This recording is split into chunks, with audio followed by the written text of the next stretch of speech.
Chapter 23:14, Tier 3 Powerhouse. When Shifeng left the library, he made his way toward the Adventurers Association. Although he was now officially a Tier 3 player, he still needed to register his achievement at the Adventurers Association to gain the appropriate certification. Gaining Tier 3 certification at the Adventurers Association was very important. Not only would it allow players to accept high-ranked quests appropriate for their tier, but they would also be acknowledged as true powerhouses in God's domain. They would then qualify to raid the Monarch bosses in neutral maps and become the area's ruler. This was also why the various powers had been so desperate to get their members to Tier 3 in the past. The Tier 3 turning point didn't simply differentiate experts from each other. It also determined whether or not one qualified to become a true overlord. After all, the various powers' true battlefield for hegemony in God's domain was in level 100+ neutral maps. Initially, Shifeng had planned to establish a guild town in a level 100 neutral map and slowly, steadily progressing towards lordship.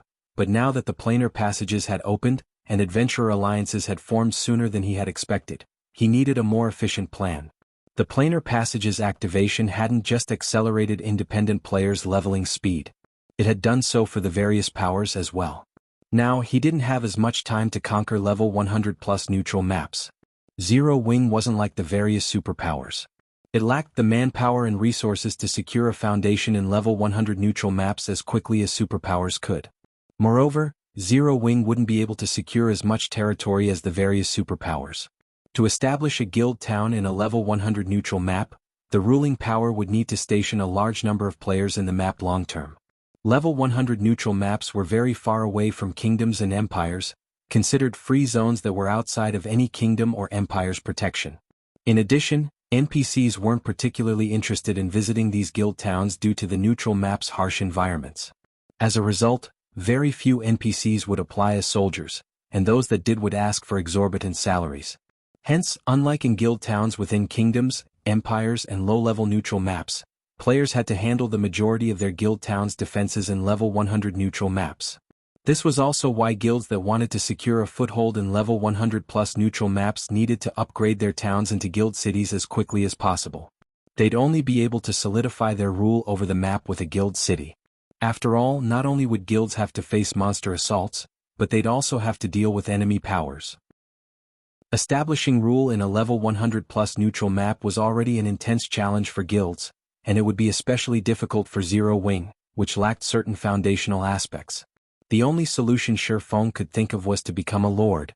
As a lord, players would have full authority over the territory they controlled, and they'd be able to recruit various neutral race NPCs. A lord could also establish their own knight division. The NPCs players could recruit for a knight division were different from the NPC soldiers one could hire to protect a guild town. They were more akin to personal guards, and players could recruit these knights from various kingdoms and empires, nurturing them as they did personal guards. Once a player became a lord of a land, they could recruit up to 5,000 knights. Although that didn't seem like a lot, these knights were bona fide NPCs and would be immensely helpful when defending a guild's territories. While Shifeng traveled toward the Adventurers Association, he called Blackie. "Blackie, how are things coming along in the Northern Fortress?" Shifeng asked. He had spent quite a lot of time completing his promotion quest. Although he had told Blackie and the others not to contact him unless something important happened, and he hadn't received any calls, he refused to believe that Dragonheart Island's various superpowers were content to sit by and watch while Zero Wing earned a ton of profits from its newfound gold mine.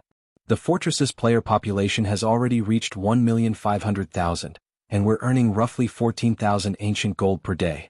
Dragonheart Island's various powers are practically dying with envy, especially War Blood. Because of the Northern Fortress's benefits, almost no one is visiting War Blood's Rock Nest Fortress. Blood Oath is likely losing his mind right now, Blackie said, chuckling. Also, as per your instructions, I purchased a plot of land near the World Tower a few days ago, and I bought a guild residence in Dragonheart City's inner area, so our guild has a temporary resting point in the city. Hearing how much Blackie had purchased over the last few days, Shifeng sighed ruefully. He had considered several thousand ancient gold an astronomical sum in his past life, yet now he earned 14,000 ancient gold each day from the Northern Fortress alone. It was no wonder why the various superpowers had fought so hard to capture the Gravity Mountain Range's fortresses in the past. However, Dragonheart Island's powers have been developing rapidly due to the planar passages opening. Quite a few superpowers now have their own small fortresses, and based on the reports I've received, War Blood, Starlink and 13 Thrones are marching toward the southern tower medium fortress, Blackie said worriedly. If they're successful, we'll likely see a significant decrease to the northern fortress's income. It certainly won't benefit our development in Dragonheart City. Why don't we capture a few more fortresses, guild leader? Zero Wing now had quite a bit of manpower in the Gravity Mountain range. With Phoenix Rain's subordinates protecting the northern fortress, they had enough strength to capture the other fortresses. The Gravity Mountain range only had so many fortresses. If they captured a few more, they should be able to maintain 70% to 80% of their profits, even if the northern fortress's income decreased. Let the other powers fight for the fortresses. We only need the northern fortress, Shifeng said, chuckling. Also, notify all of the main force members to gather in White River City. We'll be heading to a level 100 neutral map. That's where we really need to be right now. The Gravity Mountain range was an excellent place for players to grind for levels and resources right now, but it couldn't help players rise to prominence. A level 100 neutral map? Blackie's eyes glowed when he heard Shifeng's plan. Alright. I'll notify them right away. The Gravity Mountain range had bountiful resources, but it paled in comparison to unexplored level 100 neutral maps. Moreover, Zero Wing's main force members would benefit more from grinding in level 100 neutral maps at their levels than they would from grinding in the Gravity Mountain range. After disconnecting the call, Blackie began to gather Zero Wing's main force members and head toward White River City. Meanwhile, Shifeng arrived at the Adventurers Association. The Adventurers Association was quite lively at the moment, with just as many visiting players as the city's auction house. The auction house wasn't the only construction that transformed after White River City's promotion. The Adventurers Association had similarly undergone a metamorphosis and now contained a lot more NPCs who visited to consign quests. Some of these quests included those in high-level neutral maps and escort quests to the kingdom's borders. If one were lucky, they might even find crusade quests to slay monsters in neutral maps. With the opportunity to earn both equipment and money available, the Adventurers Association had become a hub for many independent players. As Shifeng entered the first floor hall, he was greeted by the sight of a ton of level 90+ players. Now, not even the Adventurers Associations in imperial capitals could compare to the prosperity the association in White River City enjoyed. Pushing his way through the crowd, Shifeng quickly made his way to the second floor hall and applied for his certification as a Tier 3 adventurer. After completing the process in a VIP reception room, the Adventurers Association officially recognized Shifeng as a Tier 3 powerhouse. Read latest chapters at Wuxia World. You, Lord Bronze Legatee, is there anything else I can help you with today? The elven woman who had received him asked, smiling. I wish to see the Monarch Crusade quests for Cold Spring Forest, Shifeng declared. Cold Spring Forest was the closest level 100 neutral map to Starmoon Kingdom, and it was one of the few level 100 maps with a relatively comfortable environment. Many Tier 2 players had grinded in the Cold Spring Forest after reaching level 100 in the past, including Shifeng himself. However, the various superpowers had taken control of the map's 6 regions by the time he had reached Tier 3. Now that he was the first Tier 3 player in the game, he couldn't miss this opportunity. Chapter 23:15 Ice Dragon Heathwaite. After Shifeng made his request, the Elven administrator made a quick trip to the Adventurers Association's reference room and returned with 7 parchment scrolls. Lord Bronze Legatee, here are the crusade quests you've requested. Here is the information on all 7 of Cold Spring Forest's monarchs, the Elven administrator said as she placed the scrolls on the table. 7 monarchs? Shifeng was a little surprised when he saw the 7 ancient scrolls. In God's domain, only one monarch would manage a region, and as far as he knew, Cold Spring Forest only consisted of 6 regions. This meant that there should only be 6 monarchs. He had never heard of a 7th. My lord, I have to remind you that you may only accept one crusade quest. Whether or you succeed or fail, you may only accept another crusade quest after 10 days.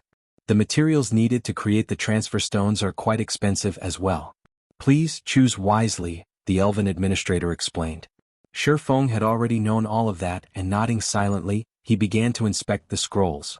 He wanted to know if the information he had obtained during his previous life had changed. If Cold Spring Forest monarchs had massively changed due to his reincarnation, his plans would come to an abrupt end. A monarch was no ordinary field boss. They might not be as powerful as level 100+ world bosses, but they were considered superior mythic monsters. They could kill Tier 3 players as effortlessly as squishing ants. Trying to raid such a boss with a tier 3100 man team the same level would be futile. Players needed to rely on special means to raid a monarch. After browsing through the information for 10 or so minutes, Shifeng breathed a sigh of relief. Thank goodness everything's the same as I remembered. The only difference is the extra monarch. But even as he sighed, his gaze was glued on the extra monarch's information. The 7th monarch was part of the legendary dragon race, the ice dragon Heathwaite.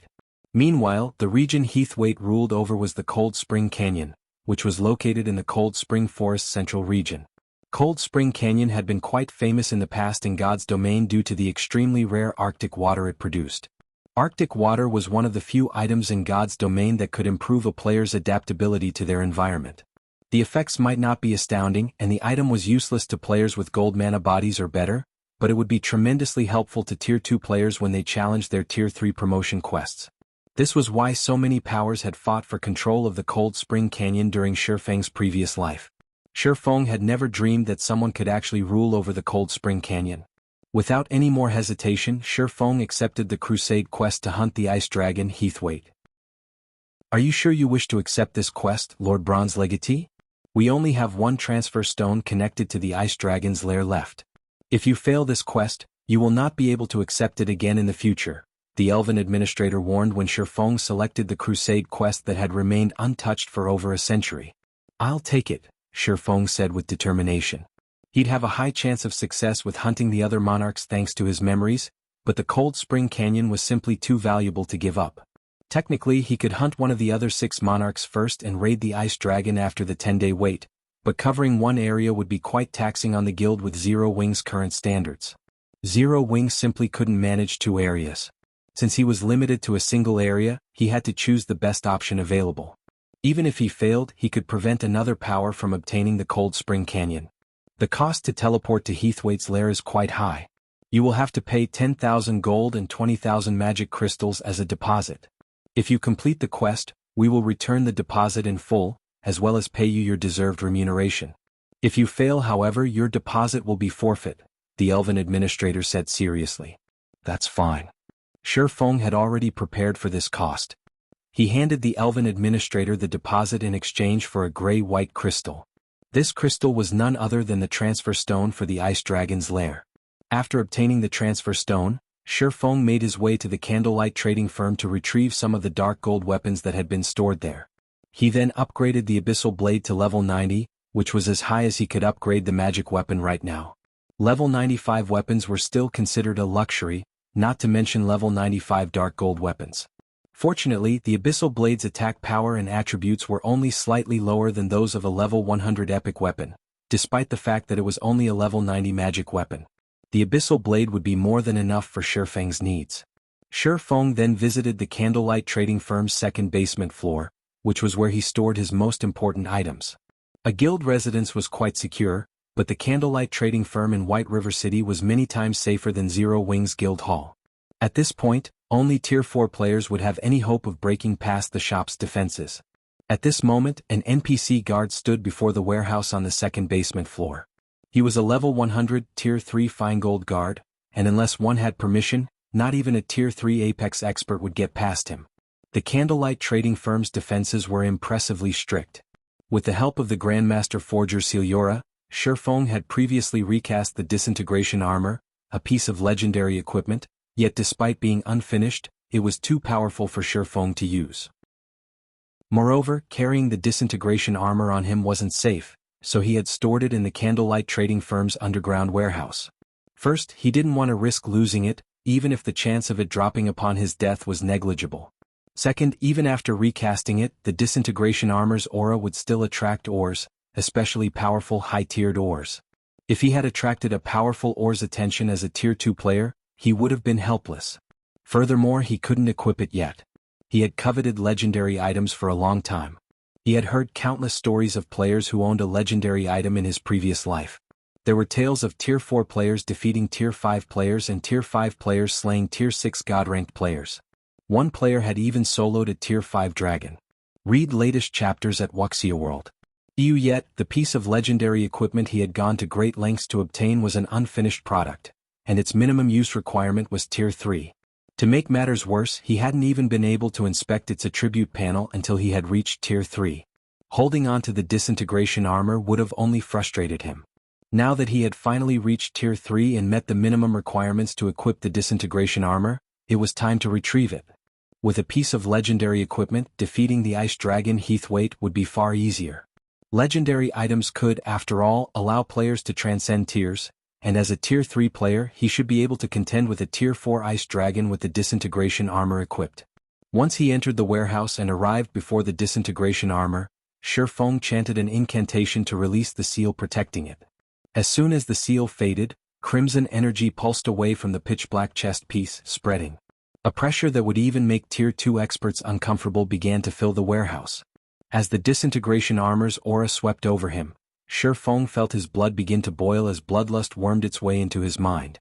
Taking several seconds to suppress the maddening feeling, Shifeng tapped on the disintegration armor to inspect its attribute panel. Chapter 23:16 Armor of Legends. Space itself faintly began to crumble as it was exposed to the disintegration armor's disintegration power. Despite having reached Tier 3, the moment Shifeng touched the armor, he could feel the mana in his right arm vibrate and felt signs of it beginning to break down. Mana dispersal. The sensation in Shifeng's right arm stunned him. He hadn't had a particularly clear idea of what the disintegration armor had done to him when he had been Tier 2. He had only felt a strong, stifling pressure from the armor. Now that he was Tier 3, however, he could sense the disintegration power blocking and destroying the mana within him. After a slight touch, the mana density in his right arm had significantly decreased. If he maintained contact with the disintegration armor for a long period, it would utterly destroy the mana that coated his body. Losing this mana coating didn't seem like a major problem, but it would deal a fatal blow to Tier 3 players and above. After reaching Tier 3, a player's mana body would drive every action they took in God's domain. If their mana body couldn't conduct mana, they'd be as good as crippled. The mana body played a crucial role when players used Tier 3 skills and spells. Without a working mana body, activating those abilities would be nearly impossible. Naturally, the difference between the combat power a Tier 3 player could display with Tier 3 skills and spells and a Tier 3 player who couldn't, would be obvious at a glance. Once Shifeng had tapped on the disintegration armor, its attribute panel appeared before him. Disintegration armor, unfinished product. Chest plate, legendary rank, equipment requirement. Strength 9000, agility 7000. Tier requirement. Tier 3 divine defense plus 15,000, affected by player's level. All basic attributes plus 1000, affected by player's level and tier. Physique increased by 100%, affected by player's tier.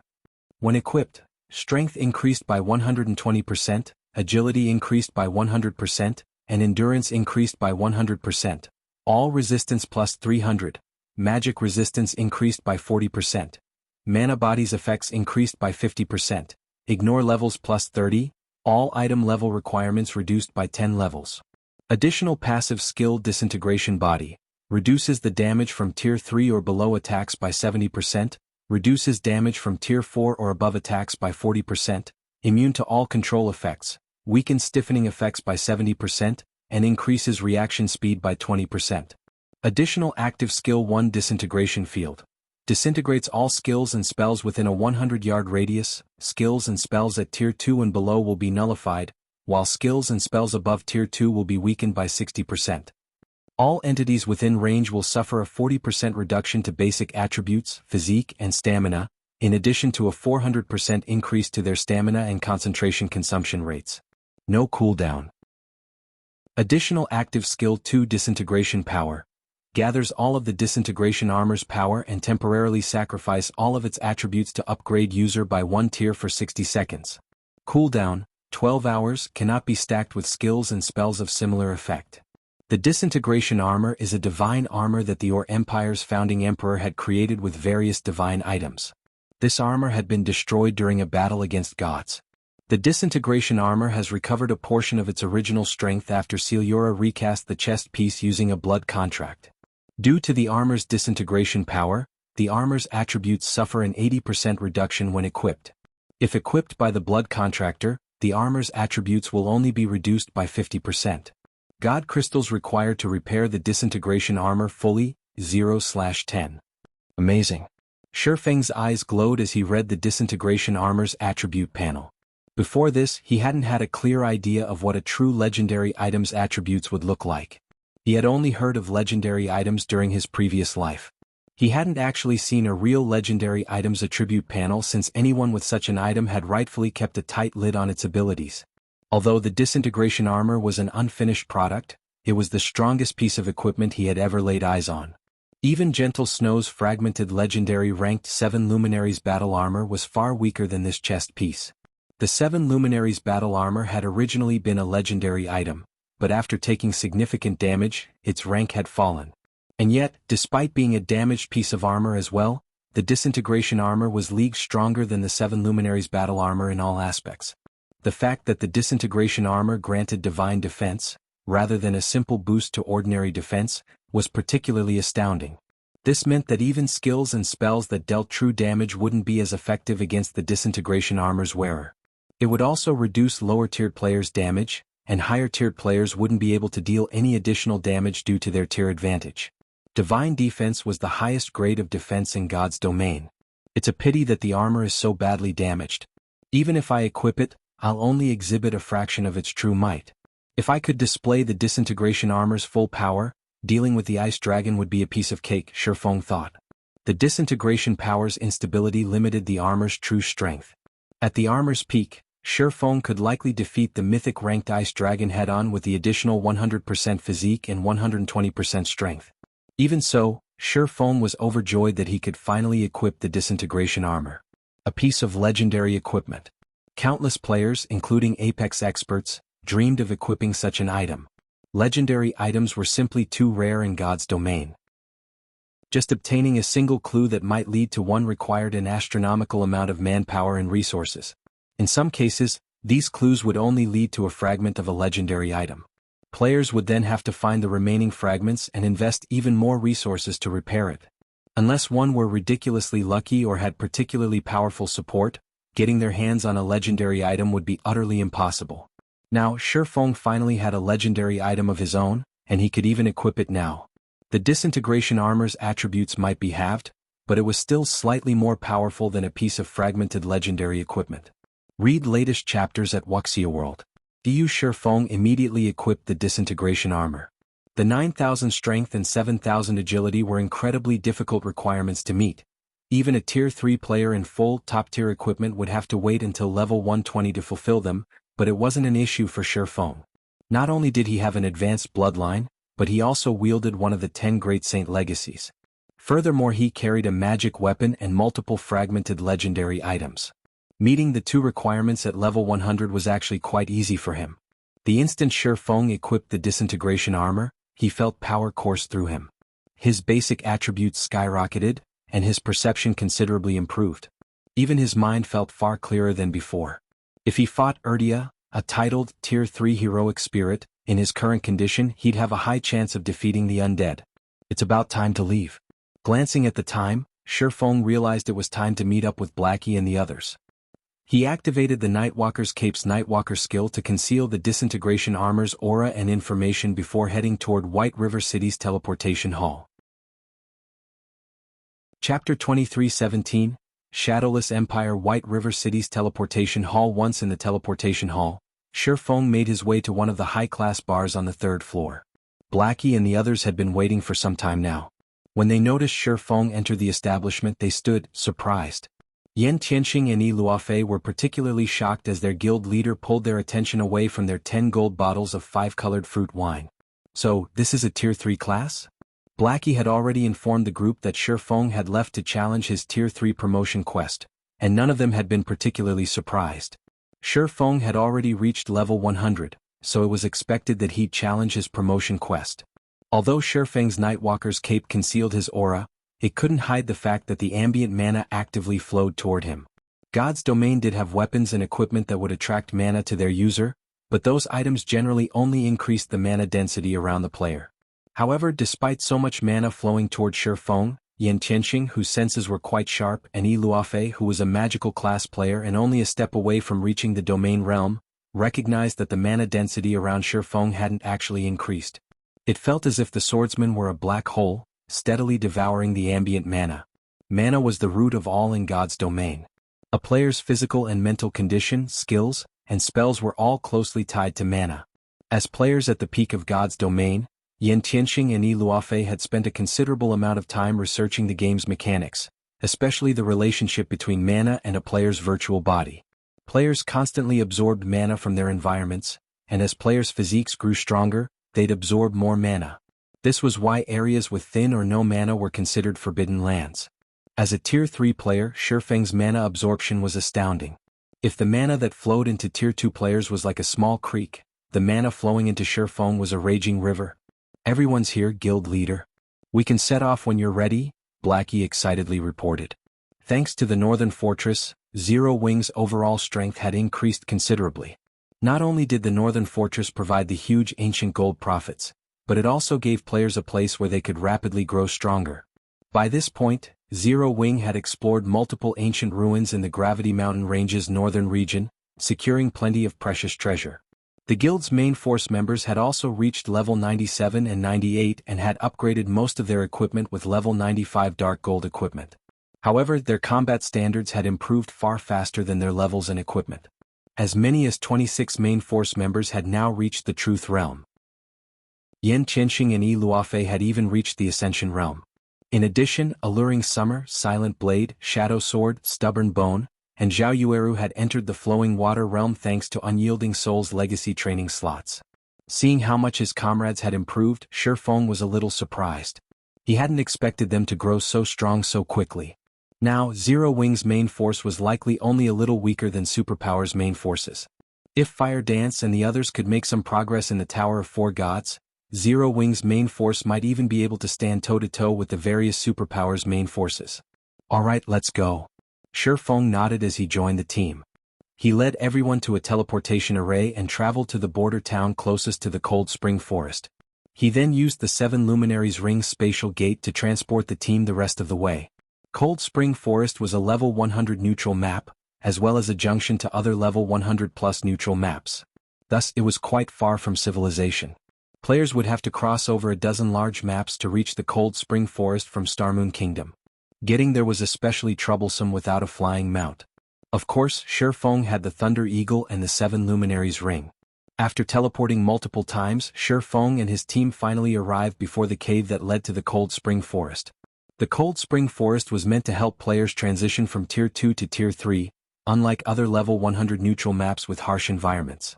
Not only was this a comfortable area for players to grind, but it was also home to a large number of ancient races. The forest was also under an ancient seal's protection, so players would have to defeat the map's guardian boss and remove the seal before they could explore the map. Even with a flying mount, entering the map was impossible without completing those tasks. Guild leader, I see people. Minor Wind, who had long since reached both the Refinement Realm and Truth Realm, quickly discovered players' tracks as they arrived before the cave. "It looks like there's a lot of them. I'm guessing these tracks are from a 200-man team. Others have already found this place?" Shifeng was stunned. Although this cave wasn't as dangerous as a level 100 neutral map, the monsters within were still level 97+ lords and great lords.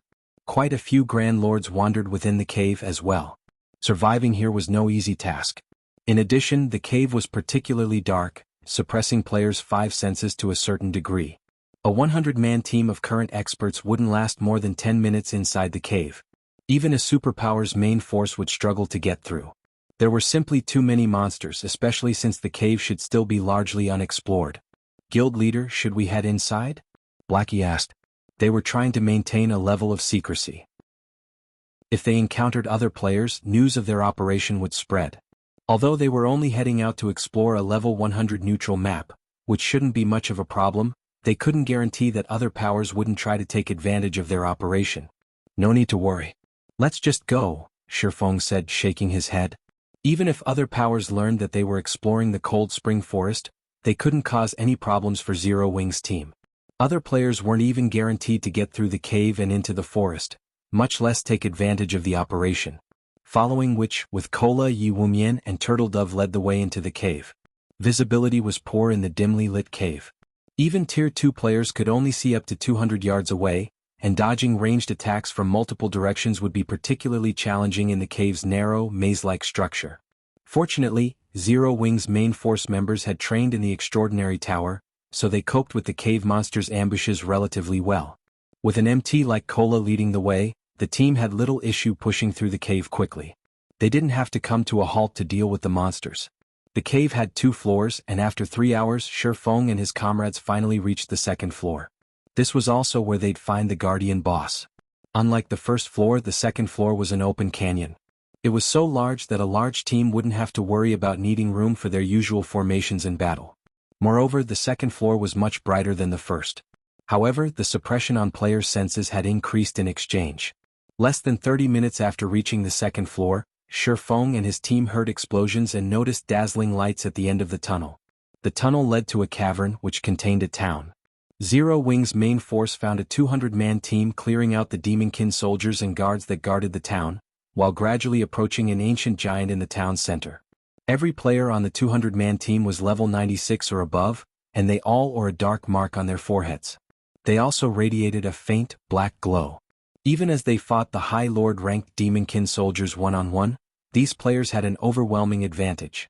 Not even the Great Lord-ranked Demon King guards could halt these players' advance for more than a moment. As for the ancient giant in the town center, it stood at over a dozen meters tall and had 6 arms. Each of the giant's hands held a pitch-black spear, and it loomed like the ancient god of destruction. Demonkin soldier, dark creature, High Lord, level 98 HP 49, 000/49, 000/000, Demonkin guard, dark creature, Great Lord, level 99 HP 88, 000/000/88, 000/000, Purgatory Giant, Dark Giant, Mythic, level 99 HP 460, 000/460, 000/000, Guild Leader. They look like Shadowless Empire's members. It's an adventurer team from the Shadow World, Blackie said, quickly discerning the players' identities once he saw them. Shadowless Empire? It's no wonder why those two are here. Shifeng thought, spotting a familiar man and woman at the lead of the small army. Blackie's comment reminded him of exactly who those two were. Shadowless Empire had been a very famous superpower during his previous life. It had taken over the Shadow World even before the planar passages had opened. With the excellent leveling resources and special legacies the Shadow World contained, Shadowless Empire had flourished wonderfully after arriving on the main continent. 2 of Shadowless Empire's members in particular, had forced the Dragon Phoenix Pavilion into a disadvantageous position during a contest for territory in level 100+ neutral maps. Those 2 were the same man and woman that led Shadowless Empire's 200-man team. They were the Dark Assassin, Vastlock, and the Shadowless Ranger, Night Reader. These 2 players hadn't reached the Domain Realm Empire before moving to God's Domain's main continent, yet even Domain Realm experts had been terrified of their assassination capabilities.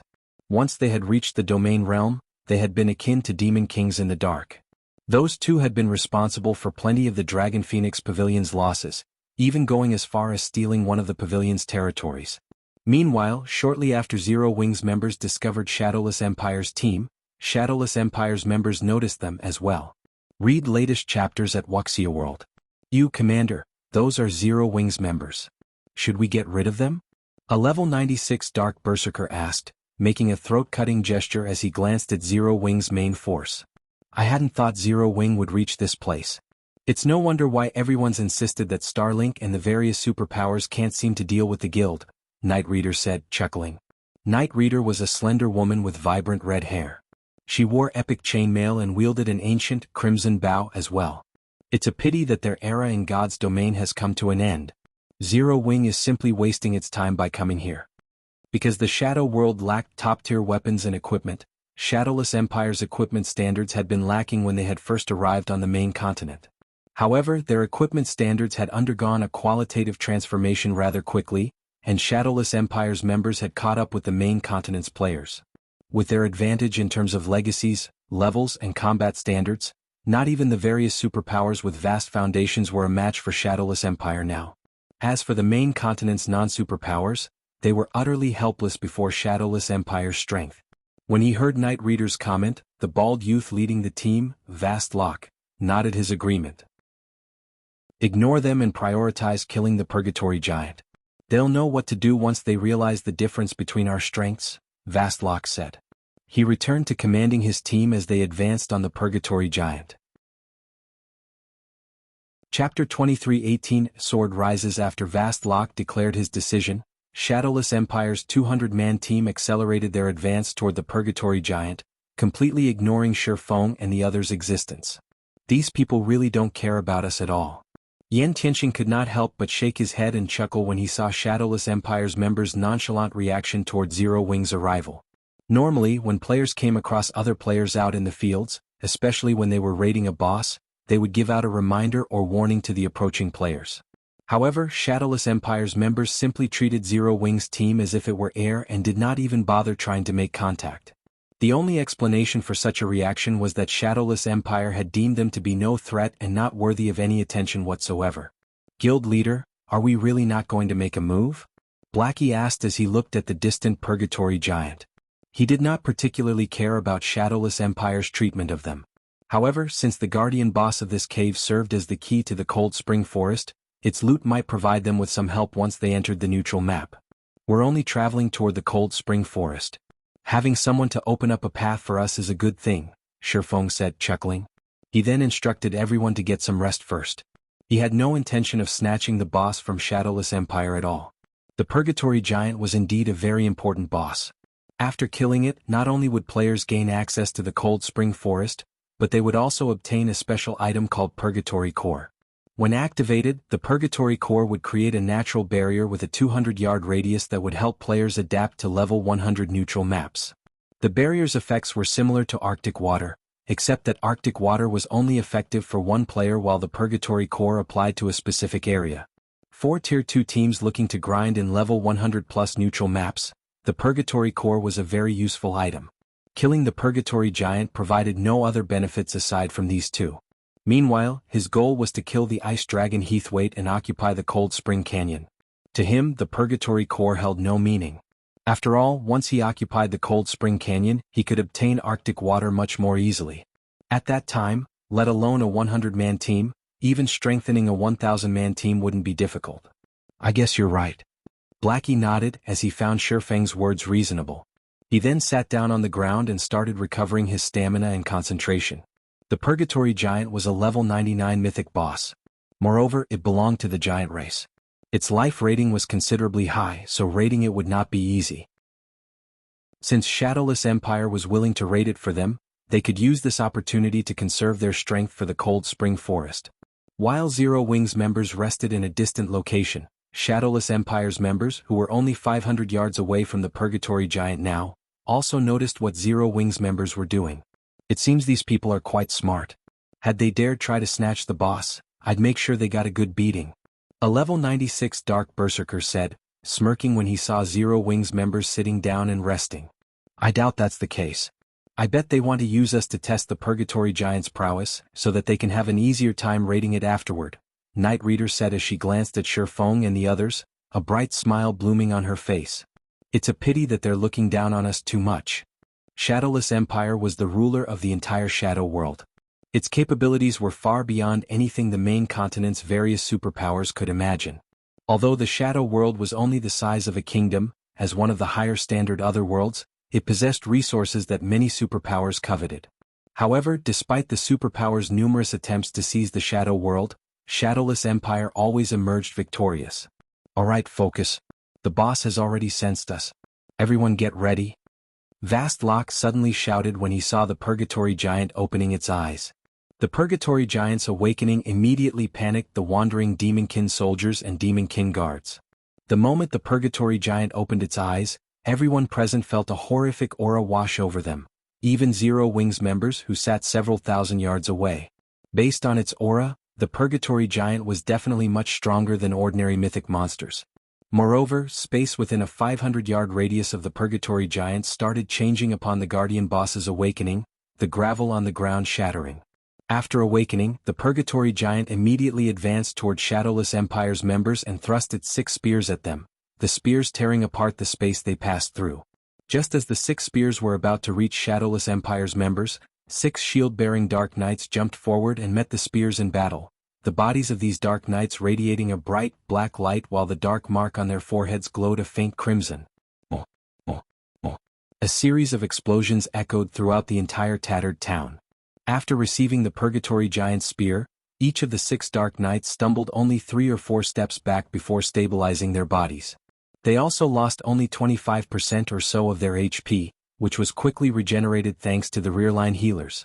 When the Purgatory Giant started launching its second round of attacks, the 6 dark knights had yet to recover their balance. At this time, however, 6 more dark knights emerged from Shadowless Empire's Tet to block the Purgatory Giant's spears. Like so, the 2 parties of MTs took turns receiving the Purgatory Giant's attacks, their coordination perfect. Due to their perfect execution and timing, the 12 MTs prevented the Purgatory Giant from inflicting any harm on the rest of the team. "Start!" Vastlock shouted. Upon hearing Vastlock's command, the Cursemancers at the rear line immediately cast Dark Devour. In the next moment, a black puddle formed beneath the Purgatory Giant's feet, the black liquid continuously crawling up the giant and threatening to consume it. Although the spell did not deal any damage, it applied a significant speed debuff. This situation instantly reduced the pressure on the team. Immediately after, Shadowless Empire's members started bombarding the boss in a frenzy. Taking the lead to attack, Night Reader drew her Crimson Bow and sent a crimson light pillar shooting at the Purgatory Giant. Minus 331,564. With just one attack, Night Reader halted the movement of one of the Purgatory Giant's arms. At this time, Vastlock had also made his way to the Purgatory Giant's back and stabbed his 2 pitch-black, glowing daggers at the Mythic boss. The instant the 2 daggers touched the Purgatory Giant's skin, 2 black beams pierced through the boss, each beam causing over minus 200,000 damage. The basic attributes of these people are high. Every one of them is like a great lord. This is especially true for that assassin and ranger. Those 2 are most likely superior to great lords of the same level in terms of basic attributes. Moreover, these people can perfectly combine their combat techniques with their skills and spells. It's no wonder they're so confident in taking down the Purgatory Giant, Yen Tianxing praised as he watched Shadowless Empire's members fight. At this stage of the game, the majority of the main continent's experts were still experimenting with combining combat techniques with skills and spells. However, Shadowless Empire's members had already accomplished this feat, allowing their Tier 2 skills and spells to undergo a qualitative improvement. Just 30 minutes later, the Purgatory Giant finally went berserk. Shadowless Empire's members started activating their berserk skills, one after another, in response. When Vastlock and Night Reader activated their berserk skills, without even activating twofold berserk, their basic attributes already reached the standard of mythic monsters. As a result, they managed to endure the Purgatory Giant's berserk phase and eventually slew the mythic boss. Along with the Purgatory Giant's death, the magic barrier that protected the Cold Spring Forest started crumbling. The seal on the cave leading to the Cold Spring Forest was also removed. Meanwhile, beyond the cave, one could now see a snow-covered forest. After killing the Purgatory Giant, Shadowless Empire's members did not rest for long. As soon as they finished collecting the boss's loot, they made their way into the Cold Spring Forest. As they left, they glanced at the distant Zero Wing members with gleeful expressions. "Ah! Zero Wing's members must be dumbfounded after seeing us defeat the Purgatory Giant." The dark berserker carrying a 2-handed axe laughed. "Although we got to show them the gap in strength between us, they now get to enter the Cold Spring Forest without putting in any effort," Night Reader grumbled. "There's nothing wrong with letting them gain some advantage. Zero Wing is Starmoon Kingdom's #1 guild. Its influence also reaches multiple kingdoms and empires. If we want to establish a foothold in the main continent quickly, we can make use of Zero Wing's strength," Vastlock said. After Vastlock's words, Shadowless Empire's members no longer said anything. Instead, they simply focused on traveling to the Cold Spring Forest's inner area. Roughly 5 minutes after Shadowless Empire's members entered the forest, a deafening roar suddenly echoed throughout the forest. How is this possible? A grim look surfaced on Night Reader's face when a group of fully armed dragonkin suddenly emerged from the snowy forest ahead. However, what shocked her the most were the numbers and strength of these dragonkin. Dragonkin Fighter, Dragonkin Lord, level 100 HP 63, 00000/63, 0000000, Dragonkin Captain, Dragonkin High Lord, level 101 HP 135, 000 000/135, 0000000, Dragonkin Warrior, Dragonkin Great Lord. Level 101 HP 220, 000/220 000. The inferior dragons standing before their team numbered more than 1,000, and even the weakest Dragonkin fighter had an aura that was no weaker than that of the Great Lord-ranked Demon King guards they faced before. As for the Great Lord-ranked Dragonkin warriors, their auras were just slightly weaker than that of the Purgatory Giant. Moreover, there were 3 of them. Defensive formations. Vastlock shouted. By the time Vastlock gave his command, however, the Dragonkin army was already charging at them. Although Shadowless Empire's members could barely hold their ground against the Lord-ranked Dragonkin fighters, they were at a severe disadvantage against the Dragonkin captains, inferior in terms of both basic attributes and reaction speed. When one of the Dark Knights failed to defend himself in time and got hit by the saber of a Dragonkin captain, he instantly lost over 1/4 of his HP. As for the Dragonkin warriors, Vastlock and Night Reader had to coordinate with each other just to pin down one. Stopping the remaining 2 Great Lords was beyond them. Retreat. Retreat to the cave. Vastlock shouted when he saw the 2 unfettered Dragonkin warriors slaughtering his teammates. Retreating was now their only option. Otherwise, a team wipe was inevitable. As Shadowless Empire's members continuously fell back, they eventually came across Zero Wings members, who had also entered the Cold Spring Forest. You guys hurry up and retreat. These Dragonkin are much stronger than the Lords and Great Lords in that cave. You'll die if you go up against them. Vastlock warned as he looked at Shurfeng. However, as soon as the Dark Assassin gave this advice, one of the Dragonkin warriors slaughtering Shadowless Empire's members shifted its gaze toward Zero Wings' team, which was less than 100 yards away from it. Squinting its eyes, it immediately charged toward Zero Wing. Read latest chapters at Wuxia World. They're doomed. Night Reader could not help but look at Zero Wings members in pity at this sudden turn of events. The Dragonkin warriors possessed very high reaction speeds and intellect. These Great Lords posed an enormous threat even to Shadowless Empire's members, not to mention Zero Wings members. However, just as the Dragonkin warrior arrived before Zero Wings' team and was swinging down its saber, a sword light suddenly struck at it. Suddenly, the Dragonkin warrior let out a wheeze as its 4-meter-tall body shot backward like a bullet and crashed heavily into a nearby tree, the massive tree shuddering at the impact. Chapter 23:19, Tier 3?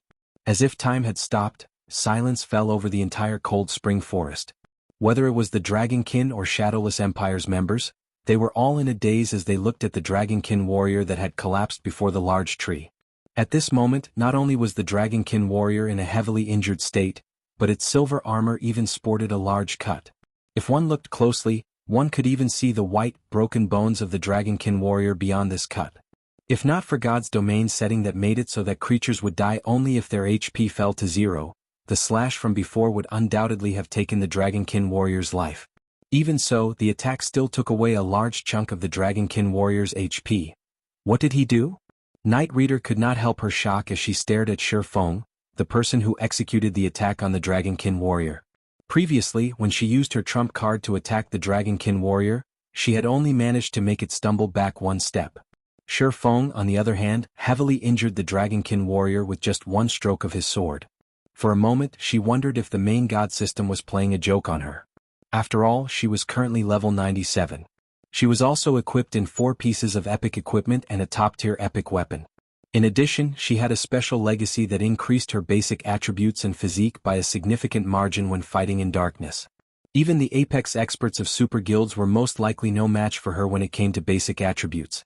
Now, however, Shurfeng, who looked very ordinary and gave off no aura whatsoever, actually surpassed her strength by several degrees. No matter how she looked at this situation, she simply could not bring herself to accept it. He is probably Zero Wings guild leader, Black Flame. According to rumors, he has already reached level 100.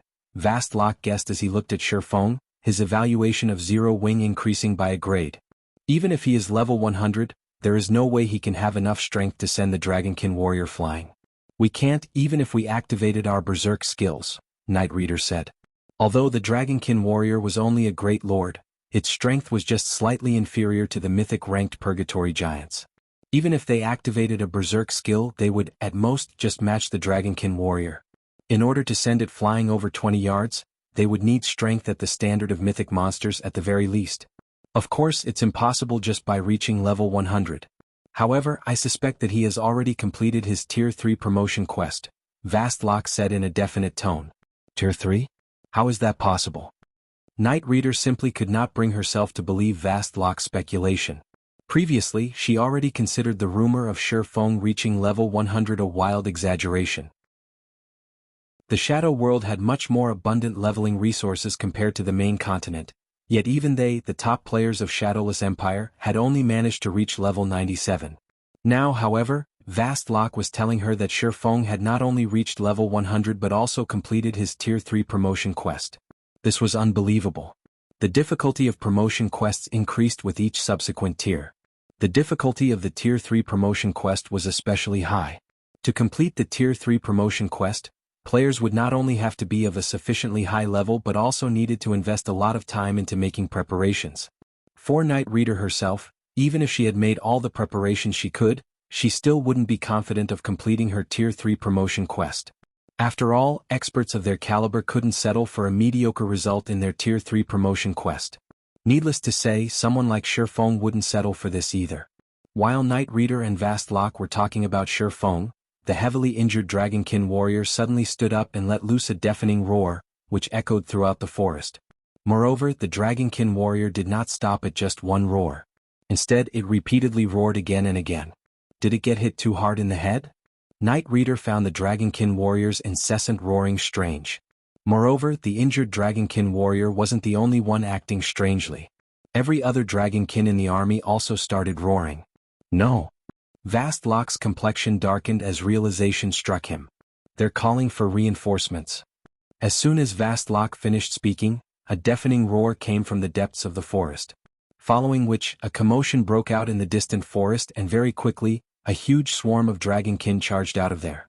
The newly arrived Dragonkin numbered more than 3,000, including as many as 5 Dragonkin warriors. Run! Vastlock shouted, his scalp turning numb at this sight. At Vastlock's order, Shadowless Empire's members immediately dropped what they were doing and fled for the cave they had come from, without hesitation. However, despite seeing Shadowless Empire's members retreating, Shifeng and the others still maintained their positions. Why aren't you guys running yet? Night Reader asked as she looked at Shifeng. We'll block them, so you guys should use this opportunity to retreat. It is still too soon for you all to come here, Shifeng said before walking toward the Dragonkin army, together with Zero Wings members.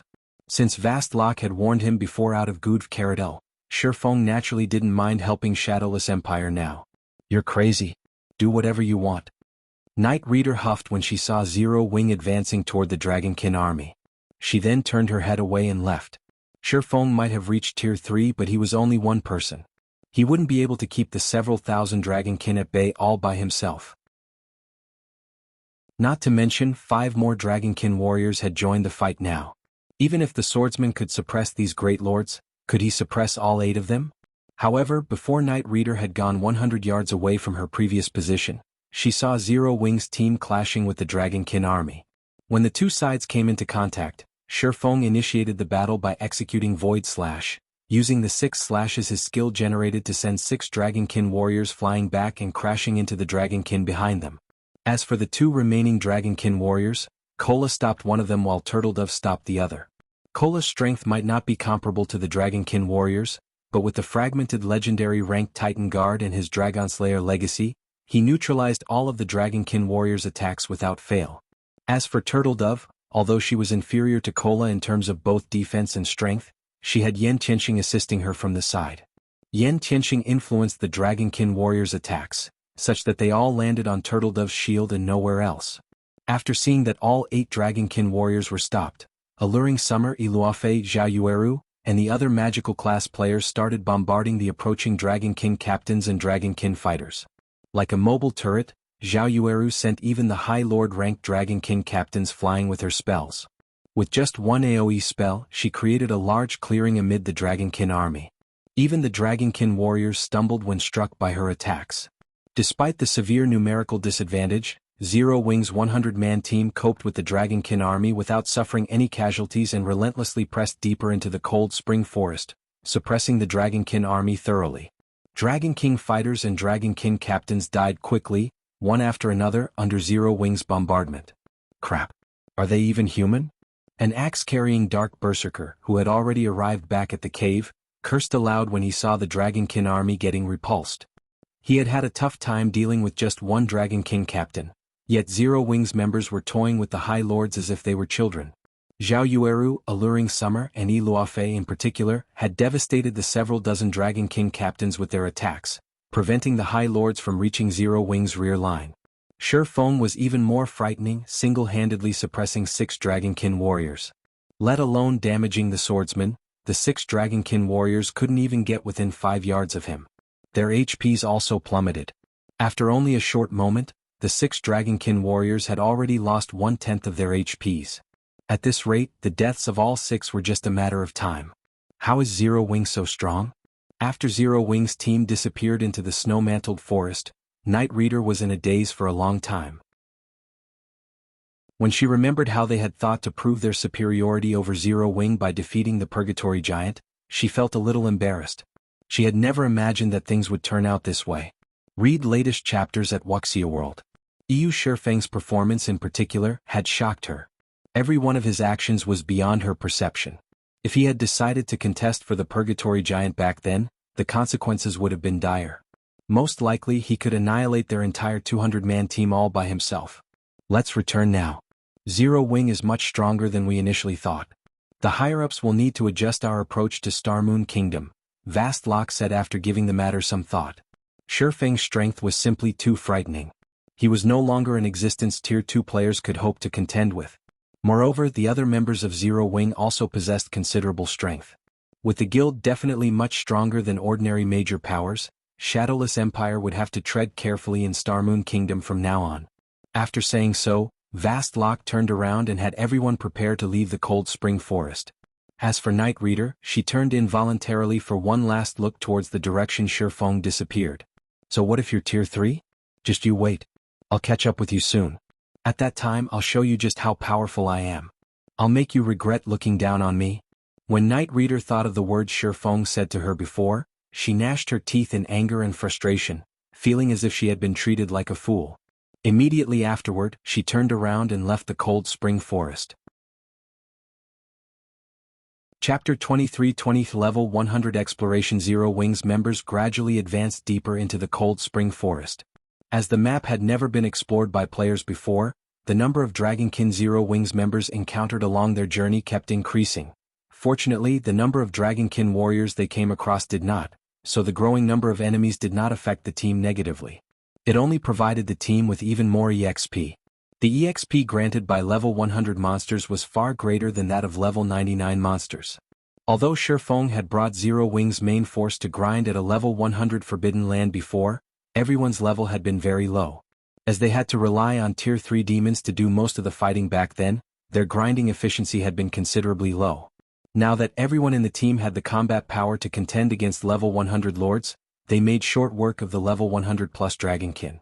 As a result, everyone's experience bar increased at a very rapid rate. After grinding for just 6 hours, everyone in the team had already leveled up once. Now, even the lowest leveled player in Zero Wing's main force was level 98, whereas the guild's top experts like Yen Tianxing had reached level 99. As for Shi Feng, he too had gained his final percent and reached level 101. However, in contrast to the team's leveling speed, the Dragonkin's loot rendered everyone speechless. Even the best piece of equipment dropped by the High Lord ranked Dragonkin captains was level 100 Mysterious Iron rank. Moreover, this was from the first kill of these Dragonkin captains. Otherwise, the weapons and equipment they dropped would be only bronze rank. The quality of the Dragonkin captain's loot was far inferior to that of level 99 High Lords. Shi Feng, however, did not find this situation surprising.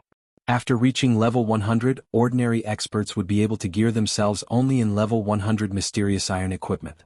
If they wished to get level 100 Secret Silver equipment through killing monsters, they needed the support of a sufficiently strong team. As for obtaining level 100 Fine Gold weapons and equipment from monster drops, that was absolutely impossible for them. Only Tier 3 experts would have the ability to grind for level 100 Fine Gold weapons and equipment. As for Dark Gold weapons and equipment, players would need both superb strength and luck. This was also the reason why, after frontline players reached level 100, the various powers of God's domain would start frantically investing in Tier 3 experts and Master Lifestyle players. Past level 100, quantity no longer mattered. Instead, what mattered the most was quality. One could say that Tier 3 experts and Master Lifestyle players were the true foundation of the various powers. Without Tier 3 experts and Master Lifestyle players, level 100 plus weapons and equipment at the fine gold rank or better would be inaccessible. Meanwhile, if a guild did not possess top-tier level 100 weapons and equipment, how was it supposed to develop? Level 100 plus monsters weren't easy opponents, especially after players reached level 105. Before reaching level 105, players could still rely on dark gold weapons and equipment that were below level 100 to fight monsters and bosses that were below level 105. However, that would no longer be possible at level 105. Past level 100, monsters would receive a significant improvement in strength every 5 levels. Without top-tier weapons and equipment of a corresponding level, Tier 2 players would not be able to contend with monsters and bosses of the same level at all. Only Tier 3 players would be able to.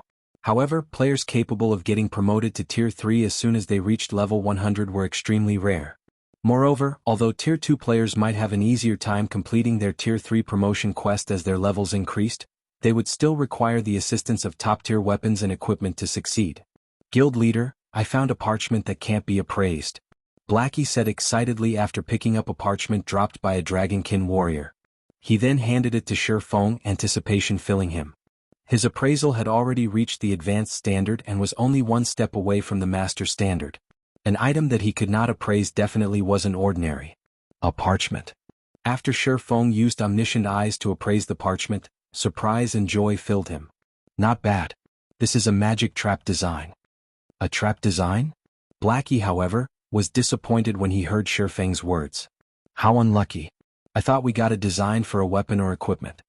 Traps were common in God's domain. Some players would even use traps to deal with field bosses. However, compared to magic arrays, traps were very much inferior. Some traps were even ineffective against monsters at Great Lord rank or above. However, Tier 2 players could easily deal with Lord-ranked monsters. Setting up traps to deal with a Lord would be a waste of time and materials. This is something very good, Shifeng said, chuckling. In any case, have everyone keep an eye out for it. If any more drop, bring them to me. Also, have Melancholic's side prepare the materials necessary for making this trap. Prepare as many as possible. Most likely, every player in God's domain had suffered at the hands of traps before. In fact, many experts had been killed by traps. However, as players couldn't properly utilize traps against monsters, traps never gained much popularity among players. However, traps were almost guaranteed when exploring ruins in God's domain, so how could they be useless? The reason for everyone's misconception about traps being useless was simply current players being limited to using and producing basic traps. The materials and production method for basic traps were common and simple, so it was only natural that they had very little effect against monsters. As for why players were capable of making only basic traps right now, it was because the main God system intended for players to slowly adapt to and learn about traps before reaching level 100. However, after reaching level 100, the main God system would remove all restrictions on players. Naturally, this included the limitation on traps, and players would be able to make intermediate traps. Not only would intermediate traps use much rarer materials, but their production difficulty would also increase significantly. In return, however, their effectiveness against monsters would improve substantially. Let alone dealing with level 100 lords, intermediate traps could deal serious damage even to level 100 great lords and place them in a heavily injured state for a short time. Moreover, traps were more suitable for the general public than precious magic arrays, as they were much less costly to produce. During Shifeng's previous life, many Tier 2 experts had relied on intermediate traps to hunt high-ranking bosses and grind monsters. If not for these traps, the majority of Tier 2 players wouldn't have been able to survive in level 100 plus neutral maps at all. Meanwhile, the design the Dragonkin warrior dropped was for the Countercurrent Swamp, a magic trap that was effective against monsters below level 120. When triggered, it would not only immobilize monsters for a brief period but also reduce the reaction speed and basic attributes of the trapped monsters by 15%. Of course, the stronger a monster was, the less effective the trap would be against them. Even so, the Countercurrent Swamp was very useful against Great Lords below level 120. Past level 100, even Great Lord-ranked monsters were considered bosses. Ordinary Tier 3 experts would have to flee if they came across a Great Lord of the same level, soloing the boss would be impossible. With the magic trap, however, even Tier 2 players could kill level 100 Great Lords so long as they had a sufficiently large team. Read latest chapters at Wuxia World. Alright, I'll notify the others about it, Blackie said, nodding. Even so, he still wasn't particularly interested in the magic trap. After all, he didn't believe the countercurrent swamp's effects could compare to those of a magic array. Following which, Shifeng had his team slaughter the Dragonkin armies that they came across. He did not rush to the Cold Spring Forest Central region. After one day of steady grinding, Shifeng obtained another 4 trap designs. 2 were for the countercurrent swamp while the other 2 were for a physical trap called Burning Fire. Physical traps had many more weaknesses than magic traps. For example, they were quite useless against flying monsters.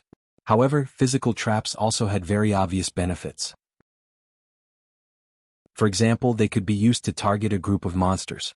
Moreover, they could cause very high amounts of damage continuously so long as a monster remained trapped inside them. If magic traps and physical traps were properly paired up, even Tier 2 players could live a profitable life in level 100 plus neutral maps. They would be inferior to Tier 3 players only when it came to raiding dungeons. Meanwhile, after the team killed another level 102 Dragonkin warrior, a purple glow enveloped the bodies of many members as these people reached level 100. The invisible chains that previously bound these players also shattered. Chapter 23-21, Superior Mythic. The players that had reached level 100 were astonished. My attributes are so high. And I feel so much more coordinated than before. That's not all that's changed. My senses are so much sharper and more realistic. In this state, my combat power has increased by at least 30%. Amazing. There's such a huge gap between level 99 and 100. Once I complete my Tier 3 promotion, Tier 2 experts under level 100 won't stand a chance against me. Ordinary players might not sense the changes that occurred when they reached level 100 right away, but Yan Qianxing and his companions noticed the changes immediately. They were stunned when they did. None of them had realized how great the difference was between level 99 and 100 before now. After leveling up once, their combat power had reached a whole new standard, and this was considering that most of their weapons and equipment were still level 95. If they equipped level 100 weapons and equipment, their combat power would skyrocket. Naturally, there was a major difference between level 95 and level 100 equipment. The level 100 mysterious iron items they had obtained after slaying the Dragonkin made that obvious. A level 100 mysterious iron weapon's attack power could almost rival that of a level 95 dark gold weapon, and the basic attribute bonuses were even slightly higher. It was easy to imagine how much their attack power, defense, and basic attributes would rise if they fully geared themselves with level 100 fine gold weapons and equipment. Furthermore, they had yet to challenge their Tier 3 promotion quests. Now that a number of us have reached level 100 guild leader, we should start raiding level 100 team dungeons, Blackie eagerly suggested after experiencing the changes due to his new level. They hadn't even dared consider setting foot in a level 100 team dungeon previously. Dungeons monsters were far stronger than monsters in the fields after all, and without Shifeng's help, they had barely held their ground against level 100 plus field monsters before reaching level 100. Trying to raid a level 100 team dungeon would have been suicide. However, they had grown considerably stronger after leveling up, especially the players with epic weapons and equipment. These players' combat power had risen by far more than a mere 30%. Now they'd have no issues taking on a dozen or so Dragonkin warriors, even without Shifeng's help. They definitely qualified to challenge level 100 team dungeons. Not only could they test their newfound strength by successfully raiding such a dungeon, but they'd also acquire high-quality level 100 weapons and equipment. In addition, their achievement would help spread Zero Wing's fame across the eastern continent, maybe even throughout God's domain. The other level 100 players voiced their agreement with Blackie's suggestion. They were all eager to challenge a level 100 team dungeon. Don't get so excited just yet. The system's restrictions on your bodies have been lifted now that you've reached level 100, so your physical condition is slightly different. Fight the Dragonkin first and give yourselves a chance to adapt, Shifeng said, shaking his head. Smiling, he continued, if you're so eager to test your new limits, I know the perfect place for you to do that. Players' combat power would substantially increase upon reaching level 100. They could now use their 5 senses and reaction speed to its full potential, but exerting all of their strength wasn't an easy task. Even Domain Realm experts would need quite some time to adjust, not to mention Refinement Realm experts. Feng had only been able to adapt so quickly because he was most familiar with this body. Although there were some minor differences between his current form and the body he had used during his previous life, he had sensed and adapted to these minor changes easily as a domain realm expert, perfectly exhibiting his full potential. A perfect place to test our strength? Where is it, guild leader? Kola excitedly asked. Unlike the others, he carried the Titan Guard, a fragmented legendary shield. Once he reached level 100, the restrictions on his shield had also vanished. As a result, he sensed a massive boost to his combat power. Overall, he had likely improved more than anyone else on the team. A superior mythic boss's lair. Feng announced, gesturing to the Cold Spring Forest Central region. Every member of the team was stunned when they heard Feng's answer. God's domain's mythic monsters weren't equal in terms of strength. Among them, superior mythics stood at the apex of their kind, wielding even more power than mythic-ranked archaic species. Everyone here was an expert, and they all had an idea of how powerful mythic monsters would become after level 100. Trying to challenge a level 100 mythic monster before they reached tier 3 was tantamount to throwing themselves into the jaws of death, let alone challenging a level 100 superior mythic. Relax. I'm quite confident that we'll be victorious, one Feng assured them, chuckling at his carrot now. Take some time to adapt to your new bodies. A tier 4 dragon was an incredibly powerful being, but he had his heavenly dragon's breath. The ring was capable of suppressing dragons to an intense degree. Including Anna and Kite's assistance, they definitely had a chance of defeating the monster. Hearing that Feng was confident of their victory, his teammates breathed a sigh of relief. They obediently followed their leader's orders and used the nearby dragonkin as training dummies. After around 4 hours of training, the team had a basic grasp of their unrestricted strength. Once his team was ready, Feng led them toward the Cold Spring Canyon. The Cold Spring Canyon was far more dangerous than the Cold Spring Forest's other areas, home to many level 103 and 104 dragonkin. Even level 105 Grand Lord ranked dragonkin commanders wandered the area. If Zero Wings members had come here before reaching level 100, they would have died the moment they aggroed a dragonkin commander. Fortunately, Kola could single-handedly tank one of these Grand Lords at level 100, preventing the dragonkin from targeting any of his comrades. Once he had a hold on the dragonkin commander's aggro, the rest of the team slowly shaved away the Grand Lord's HP, eventually killing it. When Blackie looted the dragonkin commander, he obtained the Dragon Tooth Pendant, a level 100 fine gold necklace. Its basic attributes were more than 2 ranks higher than a level 95 dark gold necklace, and it increased the power of the wearer's dragon bloodline. Kola ended up winning the bid for the necklace, and when he equipped it, not only did it increase his basic attributes, but it also improved the purity of his dragon blood, improving his physique. Feng and his team finally reached the heart of the Cold Spring Canyon after another 6 hours or so of combat. He then retrieved the transfer stone he had received from the Adventurers Association and began to chant the incantation. The transfer stone transformed into violent energy that pierced an invisible barrier before Zero Wings' main force. As the barrier shattered, it revealed a paradise. Zero Wings members could hear birds chirping and smell fragrant flowers, and as they entered the space, they felt a pleasant sensation encompass their bodies. The fatigue from their long hours of grinding faded quickly as their stamina and concentration began to recover. This space was nothing like the outside world. However, before any of them had the chance to inspect this area, a horrific aura washed over them, so intense that it nearly knocked them on their backs. A dragon? Turning toward the aura's origin, their gaze rested on a 30-meter-tall infant dragon. Protected by its snow-carrot scales, the infant dragon was sound asleep. Every breath it took was powerful enough to shake the entire area. Ice Dragon Heathwaite, Dragon Mythic, Level 101 HP 1,840,000, 000/1840, 000, When the team saw Heathwaite's statistics, they had no doubt that if this infant dragon wished it, it could likely shatter this entire space, plunging it into the void. Read latest chapters at Wuxia World. EU dragons had always been the symbol of destruction in God's domain. The various NPC cities' libraries contained a vast amount of information on these beings, always depicting dragons as natural disasters that could bring about the downfall of an entire country. If there hadn't been so few dragons in existence, they would likely have become God's domain's absolute overlords. Are we really going to raid a dragon guild leader? Kola asked, gulping as he watched the slumbering ice dragon. For a moment, Kola wondered if Feng were playing some kind of joke on them. Even if he were tier 3, Heathwaite could likely kill him in one hit, much less now. That's right. That's what we're going to raid. Shifeng nodded after taking a deep breath. He then pulled 2 Summon Guard scrolls from his bag and summoned Anna and Kite.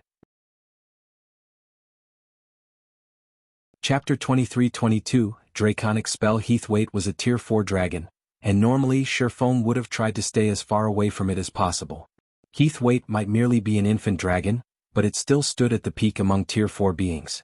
It was no exaggeration to say that this dragon was invincible among tier 4 beings of the same level. Even 1000 tier 3 players would meet their doom if they encountered a tier 4 infant dragon of the same level, let alone tier 2 players. The gap between their life ratings was simply too vast. Normally, only tier 4 heroes who had passed the trial of God and received a god's blessing would have the strength to contend with an infant dragon. However, Heathwaite was under a life curse, which significantly reduced the effects of its life rating. If that weren't the case, it wouldn't have only had 1.84 billion HP and only be categorized as a monarch-ranked boss. Even a random dragon had the strength of a world boss, and a top-ranked world boss at that. Normally, defeating a true dragon without a tier 6 god-ranked player would be impossible. Otherwise, the players that had successfully defeated a dragon of the same tier wouldn't have been regarded as legends and inspiration for countless players in God's domain. As the 2 summoning arrays gathered the necessary mana, the level 106 summoner, Anna, and the level 105 swordsman, Kite, emerged. During the short break Shifeng had taken after completing his tier 3 promotion quest, Anna and Kite had completed another epic quest. As a result, their weapons and equipment had changed. Previously they had both worn epic equipment that could grow with them to level 100, but now they both had epic set equipment that would grow until they reached level 150. They had also both reached or surpassed level 105, and their basic attributes had undergone a considerable transformation. Despite the fact that Shifeng had reached tier 3 and wore the disintegration armor, his attributes were no match for Anna's and Kite's. Once he had summoned his personal guards, Shifeng retrieved the Bible of Darkness and called forth a demon.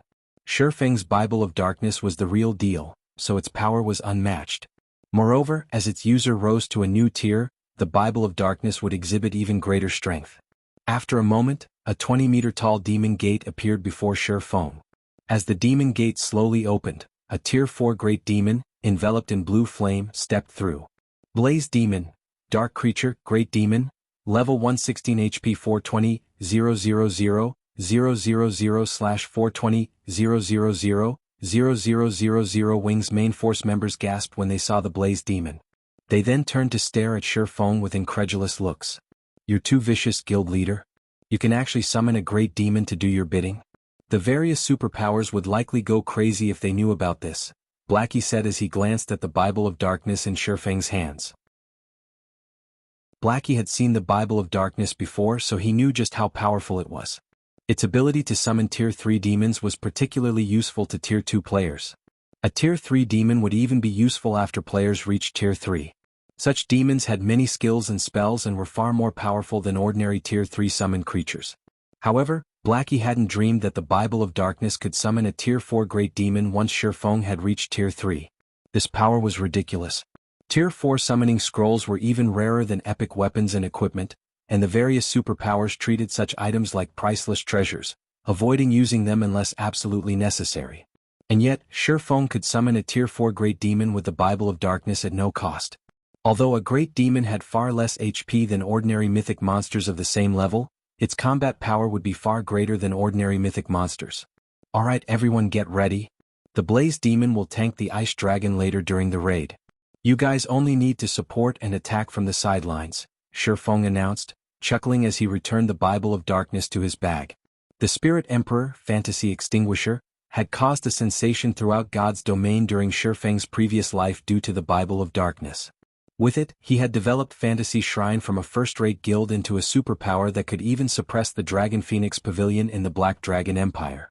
Since Shifeng now had the real Bible of Darkness, he had even greater power. The Bible of Darkness was the very reason that Shifeng even dared to consider challenging the Cold Spring Forest's monarchs. He wouldn't have harbored the thought if he only had Anna and Kite to rely on. After all, a mythic-ranked monarch was even stronger than a tier 4 hero. With Shifeng's command, Zero Wing's main force members went to work. Once his teammates were in position, Shifeng sent the Blaze Demon to charge at the Ice Dragon. Within seconds, the Blaze Demon was within 500 yards of Heathwaite. As the Blaze Demon approached, the Ice Dragon's eyes opened abruptly, and it woke from its slumber, turning its amber gaze on the intruder. Needing neither chance nor gestures, Heathwaite spread its jaws. With Heathwaite as the center, the Ice Dragon sucked a 300-yard radius dry of mana before a towering white beam shot toward the Blaze Demon. Tier 4 Dragon Breath. Compared to the Dragon Breath Shurfang's Black Dragon Doppelganger had used, a true dragon's Dragon Breath was on an entirely different level. The Blaze Demon transformed into an ice sculpture before flying back over 500 yards. At the same time, the area around Heathwaite became a world of ice, the attack utterly transforming the terrain. Aside from Shurfang, every member of Zero Wing's team was dumbfounded. They had all heard legends and details about dragons, but they hadn't actually seen one in action. At this moment, they finally understood what a dragon truly was. If they hadn't stood over 1,000 yards away, that Dragon Breath attack would have killed every one of them. Fortunately, the Blaze Demon had initiated the raid. Even so, the Blaze Demon had lost over 20 million HP after taking a direct hit from Heathwaite's Dragon Breath. All of you snap out of it. Once you get close to the boss, make sure that you're spread out. Healers, throw everything you have at the Blaze Demon. Shurfang barked.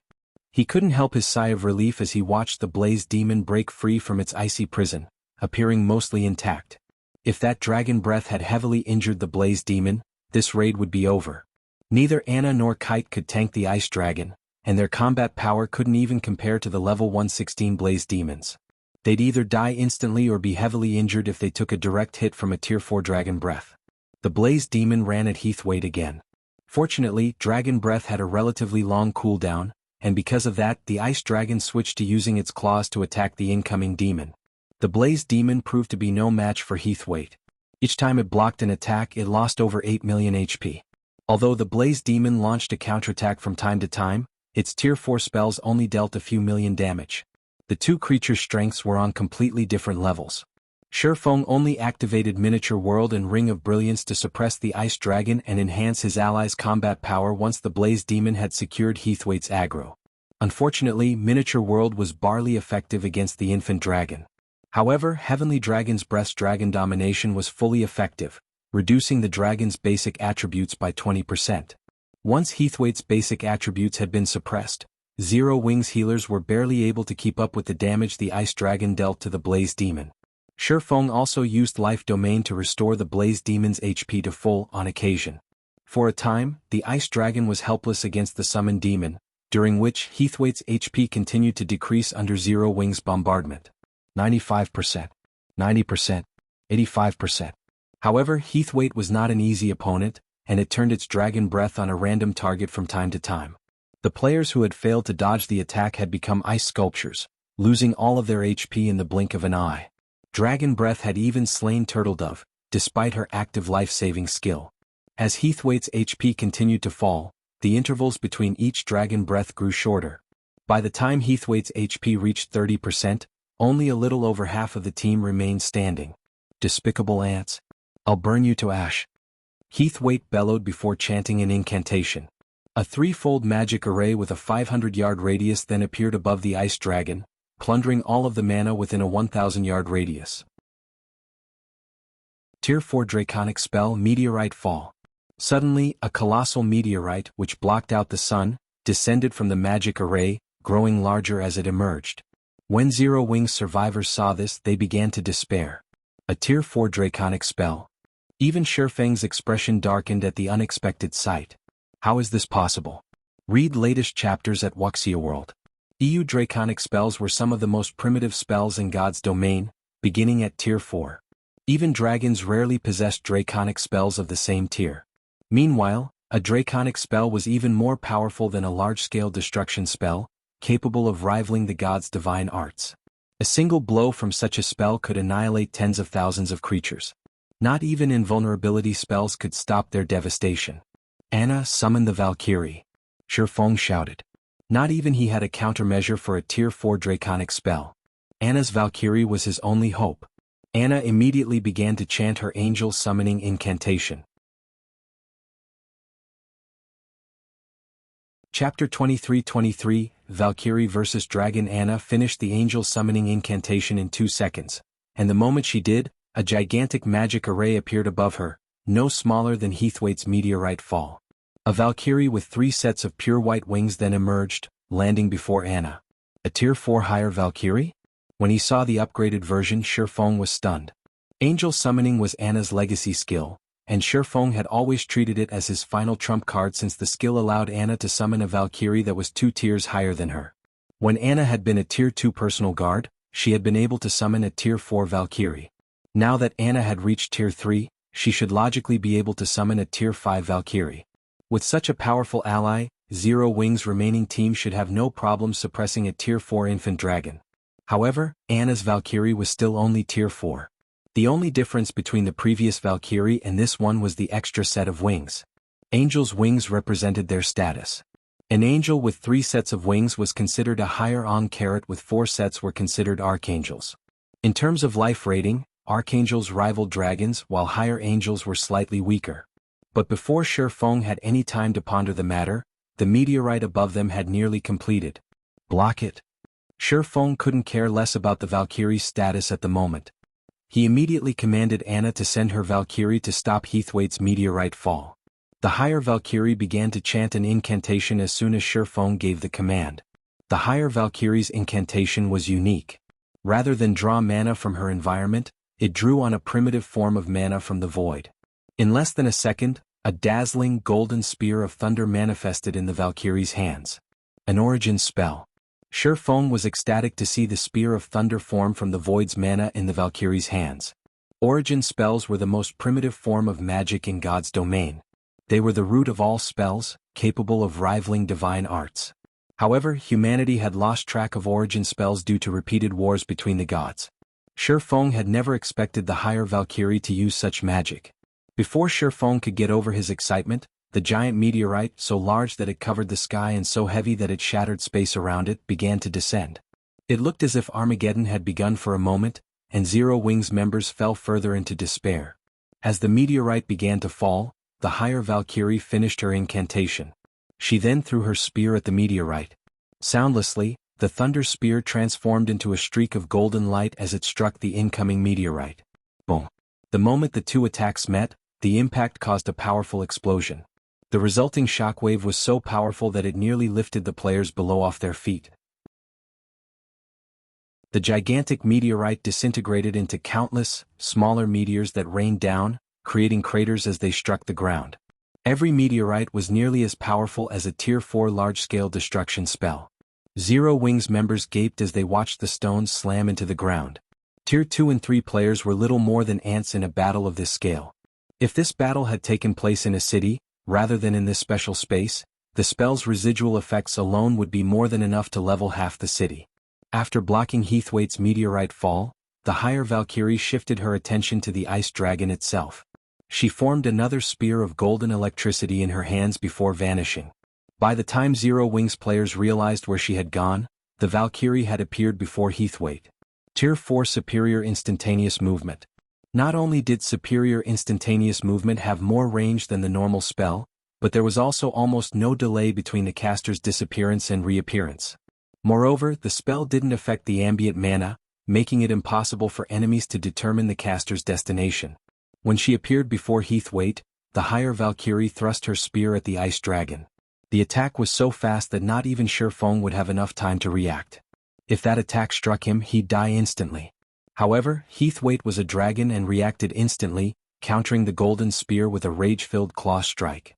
Boom! The impact of the collision created a deafening boom that echoed throughout the area. Surprisingly, the Valkyrie's strength was too much for Heathwaite, and the infant dragon stumbled 2 steps backward. After suffering this humiliating blow, Heathwaite turned a wrathful glare on Shifeng. Heavenly Dragon's breath suppression on dragons was simply too powerful, and the passive ability had plundered 20% of Heathwaite's basic attributes. Heathwaite already suffered a life curse, so its strength was slightly lower to the higher Valkyries. Now Dragon's domination affected it as well. It was no match for the summoned angel. Good. Everyone, attack with everything you've got. Shifeng quickly shouted when he realized that Heathwaite was thoroughly suppressed. He had originally planned to use angel summoning only after Heathwaite had gone berserk, but he had been forced to use it early due to meteorite fall. Although Anna had risen to Tier 3, which strengthened her angel summoning, its duration had only increased from 10 seconds to 15 seconds. Unfortunately, Heathwaite still had nearly 30% of its HP remaining, and 15 seconds wouldn't be enough to kill it. Attack! Yan Tianxing shouted. Yan Tianxing realized the predicament they were in as well. He immediately activated his Berserk skill and his trump card, Shadow Stink, a Tier 2 taboo skill. In a frenzy, Yan Tianxing transformed into 3 streams of fog, attacking the ice dragon and dealing over -70,000 damage with each hit. Occasionally the fog streams landed a critical hit, dealing over -150,000 damage. The rest of Zero Wing's survivors activated their trump cards as well, with the weaker players dealing around -50,000 damage, while the stronger members of the team such as Zhao Yueru, dealing upwards of -200,000 damage. Zhao Yueru's critical hits even dealt over -500,000 damage to the ice dragon. Her Tier 3 fire-type spells were a massive advantage in this raid. However, Shifeng's DPS was undoubtedly the highest. After activating Heavenly Dragon's power, his strength could even surpass an ordinary mythic monster's, and as a result he dealt over -1 million damage, even without fire-type skills or spells. When he used Void Slash, he instantly devoured over 10 million of Heathwaite's HP. With the higher Valkyrie, Anna, Kite, and the Blaze Demon attacking as well, Heathwaite's HP rapidly decreased. 25%, 20%, 15%. The higher Valkyrie continued to suppress Heathwaite after the dragon had gone berserk. However, she didn't deal quite as much damage. When Heathwaite's HP dropped below 10%, the higher Valkyrie's duration ended and she vanished. "Humans, you're dead." Heathwaite bellowed as the higher Valkyrie disappeared. The ice dragon swiped its tail at the Blaze Demon and Anna's Holy Knight, sending both of them flying. It then swiped a claw at Anna, ignoring the Blaze Demon completely. The ice dragon intended to rid itself of the most troublesome opponents before dealing with the remaining pests. Even without her army of summoned creatures, Anna's DPS was exceptionally high. With her summoned creatures, she was the infant dragon's most challenging opponent. Although Anna's spells could overwhelm ordinary mythic monsters, they were utterly useless against the berserk Heathwaite. "Don't think you can take out our main DPS so easily." Suddenly, Shifeng appeared before Anna and activated his disintegration power, swinging Killing Ray at Heathwaite's incoming claw. The moment Shifeng activated disintegration power, it cancelled out Heavenly Dragon's power. In return, however, the ability temporarily elevated Shifeng to Tier 4.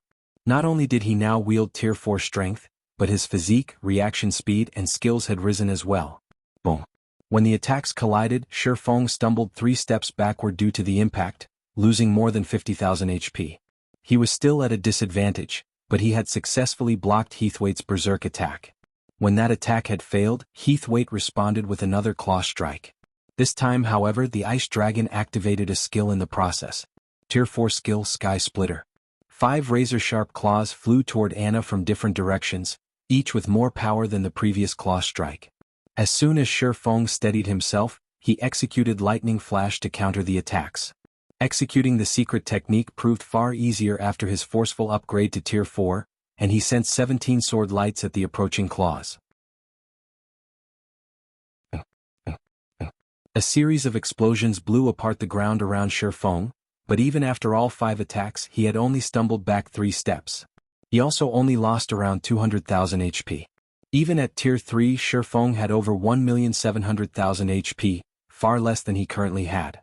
Losing 200,000 HP was nothing life-threatening. After watching Shifeng pin down the ice dragon, his teammates breathed a sigh of relief and continued their frenzied assault against Heathwaite. Time passed quickly. As the battle progressed, Heathwaite's attacks grew stronger, but with the Blaze Dragon and the Holy Knight's help, Shifeng kept the ice dragon in check, preventing it from harming Anna or Kite. However, the team suffered the occasional casualty when Heathwaite fired its dragon breath. 5%. 4%. 3%. When disintegration power's duration ended, Shifeng followed it up by activating Power of Darkness and Blade Awakening, relying on his twofold Berserk's effects to tank Heathwaite's attacks. Read latest chapters at Wuxia World. When less than 5 seconds of Shifeng's twofold Berserk remained, Heathwaite's HP had fallen below 7 million. Meanwhile, fewer than 30 players were still standing, and the surviving healers could no longer keep up with the ice dragon's damage output. Die. Shifeng activated Divine Providence and swung Killing Ray for a final blow. Lightning Slash. A massive lightning bolt sliced through Heathwaite's neck, leaving a deep gash across its throat. That lightning bolt also destroyed the last of the infant dragon's HP. Chapter 23-24, Ice Dragons Loot. Everyone's experience bars exploded with EXP as Heathwaite's colossal body crashed to the ground. A level 100 plus mythic boss would already provide a lot of EXP, and as a monarch rank boss, Heathwaite would award even more. In the end, the 24 or so survivors watched as their experience bars rose beyond 90%. Although they had only reached level 100 less than a day ago, they were almost at level 101. Shifeng was now at 63% of level 101 as well. The EXP from the Ice Dragon alone was worth nearly 3 days of normal grinding. It's finally dead. And I thought we were finished, Blackie said, sighing deeply as he plopped down on the ground. He was ecstatic that they had finally won. Near the end of the raid, Heathwaite's defense and attack speed had steadily increased. At one point, Shifeng hadn't even been able to pin down the Ice Dragon with the Blaze Demon and Holy Knight's help. Moreover, Heathwaite's battle recovery generated over 10 million HP every 5 seconds, and as a result, they had barely moved the infant dragon's HP bar toward the raid's end. Yin Qianxing and the others felt like survivors of some great disaster. None of them wanted to imagine how the raid would have gone without Shifeng's Bible of Darkness and 2 personal guards. When Heathwaite had died, it had dropped over 100 items beside its corpse, forming a small mountain that radiated waves of intense pressure. It's so powerful. This is the first time I've ever seen items that emitted such intense pressure.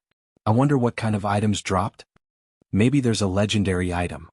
Everyone stared at the mountain of loot with glowing eyes, and when they heard mention of a legendary item, the eager light in their gazes grew even brighter. They all forgot about their exhaustion for a moment, wanting to charge forth and inspect the dropped items. The strongest known item at this stage of the game was Fragmented Legendary Rank, which everyone assumed Shifeng possessed. However, Zero Wing's main force members knew the truth. There was more than one fragmented legendary item. Naturally, this was a guild secret. Exposing this truth would only invite God's domain's various powers to target Zero Wing, and only an expert of Shifeng's caliber could openly own a fragmented legendary item without having to fear for his life. If anyone else were in his position, they wouldn't even dare to set foot outside of an NPC city. Epic items couldn't even compare to the benefits a fragmented legendary item provided, much less a true legendary item. Based on what players had learned from the game's libraries, every legendary item in the game had the strength to decimate heaven and earth. With such an item, players would have the power to transcend tiers. Before their fight with Heathwaite, these players wouldn't have been so concerned about such a power, convinced that they could bridge the gap between tiers with high enough basic attributes, but now they understood what that kind of strength truly meant. Without the strength to transcend tiers, Tier 3 players had no hope of contending with superior mythic bosses. Alright, let's resurrect our fallen. Shifeng simply chuckled when he saw the hunger in everyone's eyes. He found their assumptions hilarious. Obtaining a legendary item with so little effort was impossible, and after level 100, weapons and equipment drop rates decreased considerably. On average, even mythic bosses' loot would consist of fine gold weapons and equipment. One would have to be incredibly lucky to acquire dark gold weapons or equipment from a mythic boss. However, Shifeng had to admit that he was surprised by how much Heathwaite had dropped. This was the first time he had felt such an incredible pressure from a boss's loot as well. Having received their orders, the surviving team members pushed aside their curiosity for the moment and began to resurrect their teammates. Fortunately, a monarch boss's lair was similar to the space within dungeons. Even if players died here, they'd only lose 10% of their EXP, and only 5% if a healer revived them. Thus, the level 100 players that had fallen hadn't dropped back to level 99. While his companions revived, Shifeng organized the infant dragon's loot. Amazing. Is this a benefit for the first kill? Shifeng was stunned as he examined the items. His only aim in killing Heathwaite was to complete his crusade quest and become Cold Spring Canyon's lord. He hadn't expected to gain much from the raid itself, yet he was elated that he had chosen this monarch boss to raid. The Ice Dragon had dropped a total of 121 items, which was normal for a monarch. However, the items' quality far exceeded Shifeng's expectations. There were as many as 24 inferior legendary materials among the loot, all necessary for producing epic and fragmented legendary items. Even without a design for such items, these materials could increase one's production success rates when crafting level 100 dark gold items. Level 100 plus dark gold items were incredibly rare in God's domain, only slightly more common than epic items under level 100. They'd still be rare even after master lifestyle players gain the ability to craft level 100 plus dark gold items. The required materials for producing such items were incredibly precious. They only dropped from powerful bosses, and each boss dropped very few at a time. Moreover, the production success rate for level 100 plus dark gold items was very low. Advanced master lifestyle players would only have a theoretical success rate of 35%. Every player that focused on their subclass knew that theoretical success rates were nowhere near the actual success rates. It was merely the highest possible success rate players could achieve. In practice, a minor deviation in the process could reduce the success rate to 20% or 30%. If one included an inferior legendary material in the process, however, their production success rate with level 100 plus dark gold items would increase by at least 5%. With these 24 materials, Zero Wing could produce a dozen or so level 100 plus dark gold items. Surprising Shi Feng further, Heathwaite had also dropped legendary materials. The Ice Dragon's Claw. Countless Grandmaster Forgers dreamed of obtaining this item. Dragons were one of the rarest types of monsters in God's domain, and they were immensely formidable. Acquiring a dragon's claw was nearly impossible. When used to forge weapons, dragon's claws were godly materials. As long as the player made some minor modifications to the claw, they could easily produce an epic weapon, even without an appropriate design. If they had an epic weapon design, they could craft a fragmented legendary weapon by using a dragon claw as the base material. Read latest chapters at Wuxia World. Any dragon claw that had appeared on the market during Shi Feng's previous life had easily fetched the price of 2 fragmented legendary items in an auction. After all, one could sacrifice 2 random fragmented legendary items to secure a weapon of the same rank that was more compatible with its wielder. And Heathwaite had actually dropped 2 ice dragon's claws. Why wouldn't Shi Feng be excited? It was no wonder why the ice dragon's loot had radiated such an incredible pressure. Aside from materials, Heathwaite had dropped 5 dragon's blood vials that could boost Cola and Alluring Summer's dragon bloodlines, further strengthening their Dragon Slayer classes. While Shi Feng appraised the several designs the infant dragon had dropped, one result left him utterly dumbfounded. How is this possible? A flying ship design. Chapter 23-25, Crimson Dragon Flying Ship. Shi Feng fell silent for a long time as he stared at the tattered design in his hands. No matter how he thought about it, he couldn't believe that Heathwaite had dropped a flying ship design. Flying mounts were incredibly rare in God's domain, and even with a common flying mount, one would have endless bragging rights. Even the weakest flying mount was rarer and more precious than a level 100 plus epic weapon. Flying ships, on the other hand, were even more amazing. The most ordinary flying ship's movement speed could rival an extraordinary flying mount, and one could accommodate up to 100 people at a time. Their aerial combat abilities were even at the peak of Tier 3. However, the main continent's various countries had monopolized the technology for flying ships, and players typically had no way to get their hands on one. At best, players could rent an airship, which could only transport goods and people from one of the kingdoms or empires. One would be dreaming if they thought to rent a flying ship, an aerial weapon of mass destruction. Shi Feng had never even heard of anyone obtaining a flying ship design by killing a boss. If players wanted to acquire a flying ship design, they'd have to raid a major NPC power's main headquarters or steal one from one of the NPC kingdoms or empires. Of course, both methods were exceedingly dangerous. There was a safer method. Players could create one themselves. The subclass requirements for creating a flying ship, however, were immensely demanding, and players would have to invest a lot of effort and time into the research. As for the cost of creating one from scratch, even superpowers would have a hard time justifying such a massive expense.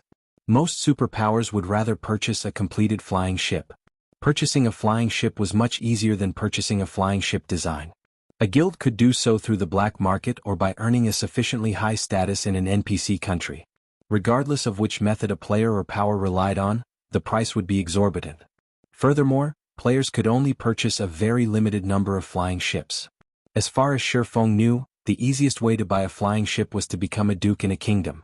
As a duke, a player could purchase one flying ship for 80,000 gold. To acquire more, they'd have to try their luck in the black market. Unfortunately, the black market only accepted ancient gold, not regular gold. And yet, Shi Feng had just obtained a flying ship design after killing Heathwaite.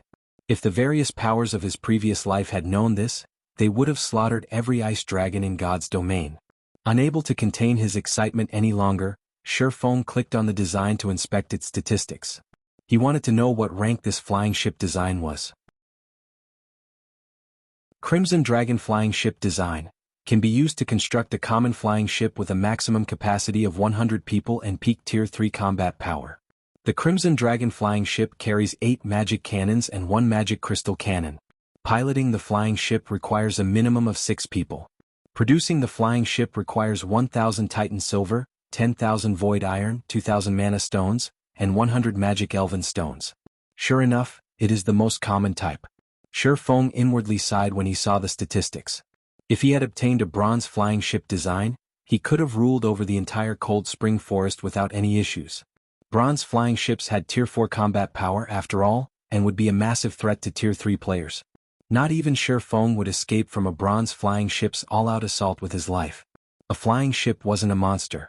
It did not have the mobility flying monsters possessed, and it didn't have monsters' vast repertoire of skills and spells.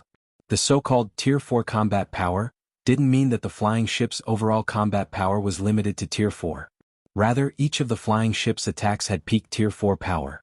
With over a dozen cannons, a flying ship's bombardment could even blow a Tier 4 Apex expert to smithereens. Without a Tier 4 legendary flying mount or something even more powerful, they'd have to flee the moment they spotted a bronze flying ship.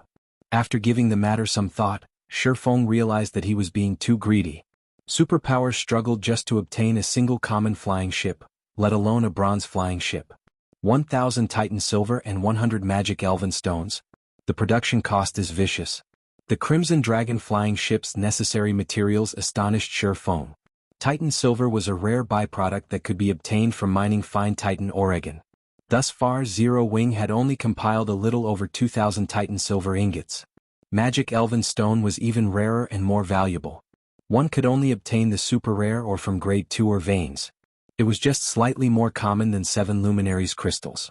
Including the other materials, producing the Crimson Dragon flying ship would cost roughly 50,000 gold, several times more than the bronze-ranked Guardian Puppet's production cost. However, it was still cheaper than trying to become a duke. Moreover, he would get more value for his money. A common flying ship would be far more useful to players than bronze combat puppets. Even though a common flying ship's combat power was only at the peak of Tier 3, it could transport 100 players, allowing them to travel across the continent freely. Moreover, players could rest and recover while on a flying ship, which they couldn't do while riding a flying mount. The recovery ability wasn't very powerful, but it was a precious asset when exploring level 100+ neutral maps. Moreover, players would be able to flee when they encountered mythic-ranked flying monsters thanks to the flying ship's defensive capabilities. Did the boss drop something good, guild leader? Blackie asked, curious about the joyful expression on Shifeng's face. Here, take a look for yourselves, Shifeng said, chuckling. Aside from the flying ship design, he shared the loot's information in the team chat. Crap. Legendary materials. And that's a design for a level 100 secret silver equipment. This fine gold-ranked polar ice set is amazing. When they saw the boss's loot, every member of the team was excited. Heathwaite might not have dropped an epic item, but these players weren't fools. They knew how precious inferior legendary and legendary materials were. These were all top-tier materials that could be used to produce epic items. Moreover, the Ice Dragon had dropped 7 pieces of level 100 dark gold equipment and over 30 level 100 fine gold weapons and equipment pieces. These weapons and equipment would grant many of the team members a massive boost to their combat power. The polar ice set Heathwaite had dropped was particularly eye-catching. It might only be a 6-piece level 100 fine gold set equipment, but its attributes were nearly 3 ranks stronger than that of level 95 dark gold equipment. With this set, a level 100 elementalist could easily defeat lower-level experts in full epic equipment. Following which, Shifeng held an internal auction, and Luafei claimed the polar ice set. Now, only Shifeng, Kola, and Zhao Yueru, who had at least one fragmented legendary item and multiple pieces of epic equipment, had higher basic attributes than she did. Once the weapons and equipment had been distributed, Shifeng returned to White River City with his team. Since Zero Wing's main force members had finally reached level 100 or higher, they qualified to challenge their Tier 3 promotion quests. Naturally, he couldn't continue to help them level up in the Cold Spring Forest, and more than a dozen of the team members were ready to challenge their promotion quests now. Wasting time would be a pity. Players would only become true powerhouses in God's domain once they reached Tier 3 after all. Read latest chapters at Wuxia World. Yu Shifeng spent some time advising his players on how to complete their Tier 3 promotion quests before he dismissed them. Those that weren't strong enough yet left to prepare a bit more, and the players that were strong enough headed to the Adventurers Association immediately. Meanwhile, Shifeng headed toward White River City's Adventurers Association for another matter. Within one of the Adventurers Association's second-floor VIP reception rooms, Lord Bronze Legatee, "How may I be of service?" the female elven administrator asked as she entered the room. "I wish to turn in my crusade quest for Cold Spring Forest's ice dragon, Heathwaite," Shifeng announced as he retrieved a colossal, silvery white dragon horn and placed it on the table between them. This dragon horn was proof that he had slain Heathwaite. As soon as Shifeng proved that he had completed his crusade quest, the sounds of a series of system notifications reached his ears. Chapter 23-26, 1-Star Lord System. You have completed the crusade quest for the Ice Dragon, Heathwaite. Rewarding Lord's Token, Level +1, Starmoon Kingdom Reputation +300, Guild Popularity +10,000 System. Congratulations. You are the first player to become a Lord in God's domain. Rewarding Lord Popularity +100. System. Congratulations. For acquiring 100 Lord Popularity points, you have been promoted to a 1-Star Lord. The system notification repeated 3 times while Shifeng rose to level 102. The system promoted me to a 1-Star Lord just for being the first player to become one? Shifeng couldn't believe his eyes as he stared at the system notifications. The concept of a Lord was still likely foreign to most players, not to mention Lord Popularity. When players became a Lord in God's domain, they'd gain the ability to recruit NPCs to form their own Knight Division. However, the process was similar to searching for personal guards, so it had its challenges. Furthermore, a Knight Division had 5,000 slots. It was easy to imagine how difficult it would be to fill these slots with high-quality NPCs. The only method to ease the process was to increase one's Lord popularity. The higher a Lord's popularity was in God's domain, the easier it would be to persuade and recruit NPCs with high growth potential. Unfortunately, increasing one's Lord popularity was incredibly difficult, only possible by completing special quests. Moreover, one would only gain a handful of popularity points with each quest. Accumulating 100 Lord popularity normally required a lot of time and effort. Meanwhile, every 100-point increment was a turning point. The first 100 points would elevate one to a 1-Star Lord, at which point players wouldn't have to run around NPC cities in search of appropriate NPCs. They could simply start a draft through the Adventurers Association. These drafted NPCs might not be uniformly powerful, but there would be quite a few with high growth potential. If one were lucky enough, they might even recruit a secret silver guard. Of course, with more Lord popularity, the standard of their drafted NPCs would increase. The problem of increasing his Lord popularity to 100 points had troubled Shifeng. Without a solution, he'd have to spend several months finding capable NPCs to fill his 5,000 Knight slots. Fortunately, God's domain solved that problem for him. Administrator Lorraine, I wish to draft members for my Knight Division through the association, Shifeng declared as he showed the Lord's token to the Elven administrator. Very well. However, the fee will depend on the scale of the draft you wish to implement. Generally, a draft in a town costs 10 gold per week, 100 gold per week in a city, 300 gold per week in a kingdom's capital, and 1,000 gold per week in an imperial capital. Where would you like to implement your draft? Lorraine asked. How expensive?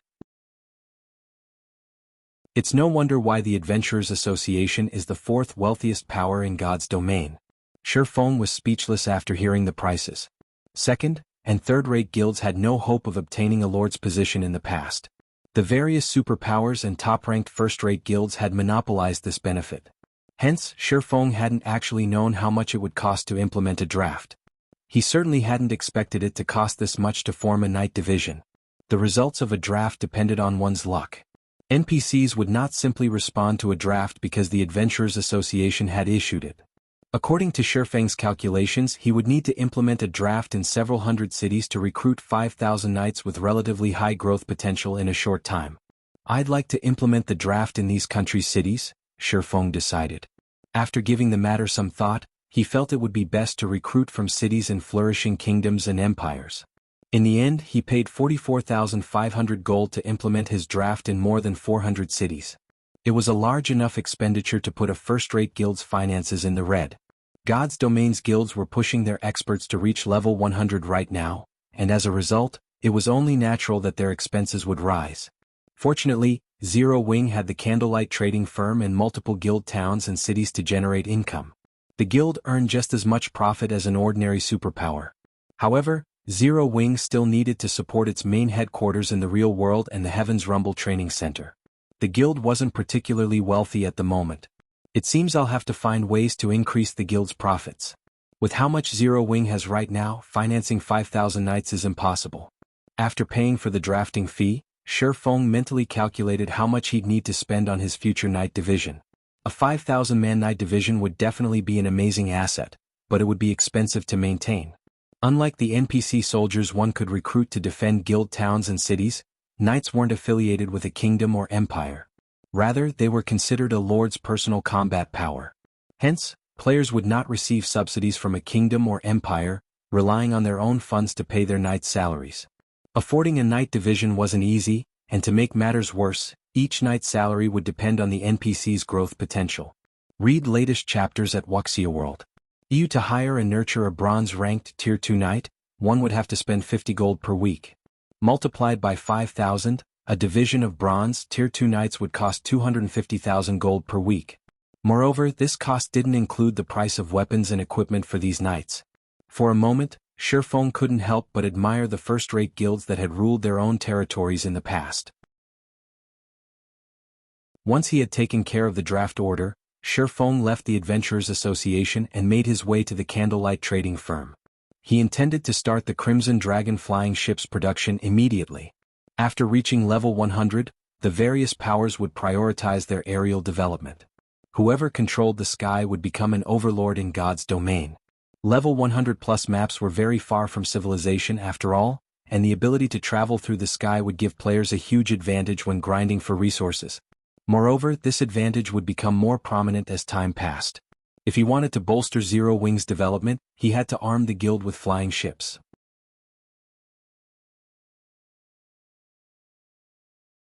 Chapter 23-27, Producing a Flying Ship. White River City, Candlelight Trading Firm. The special room, which was the size of a basketball court, contained various piles of rare materials. Any ordinary player would likely go into a frenzy trying to claim them all if they saw this room.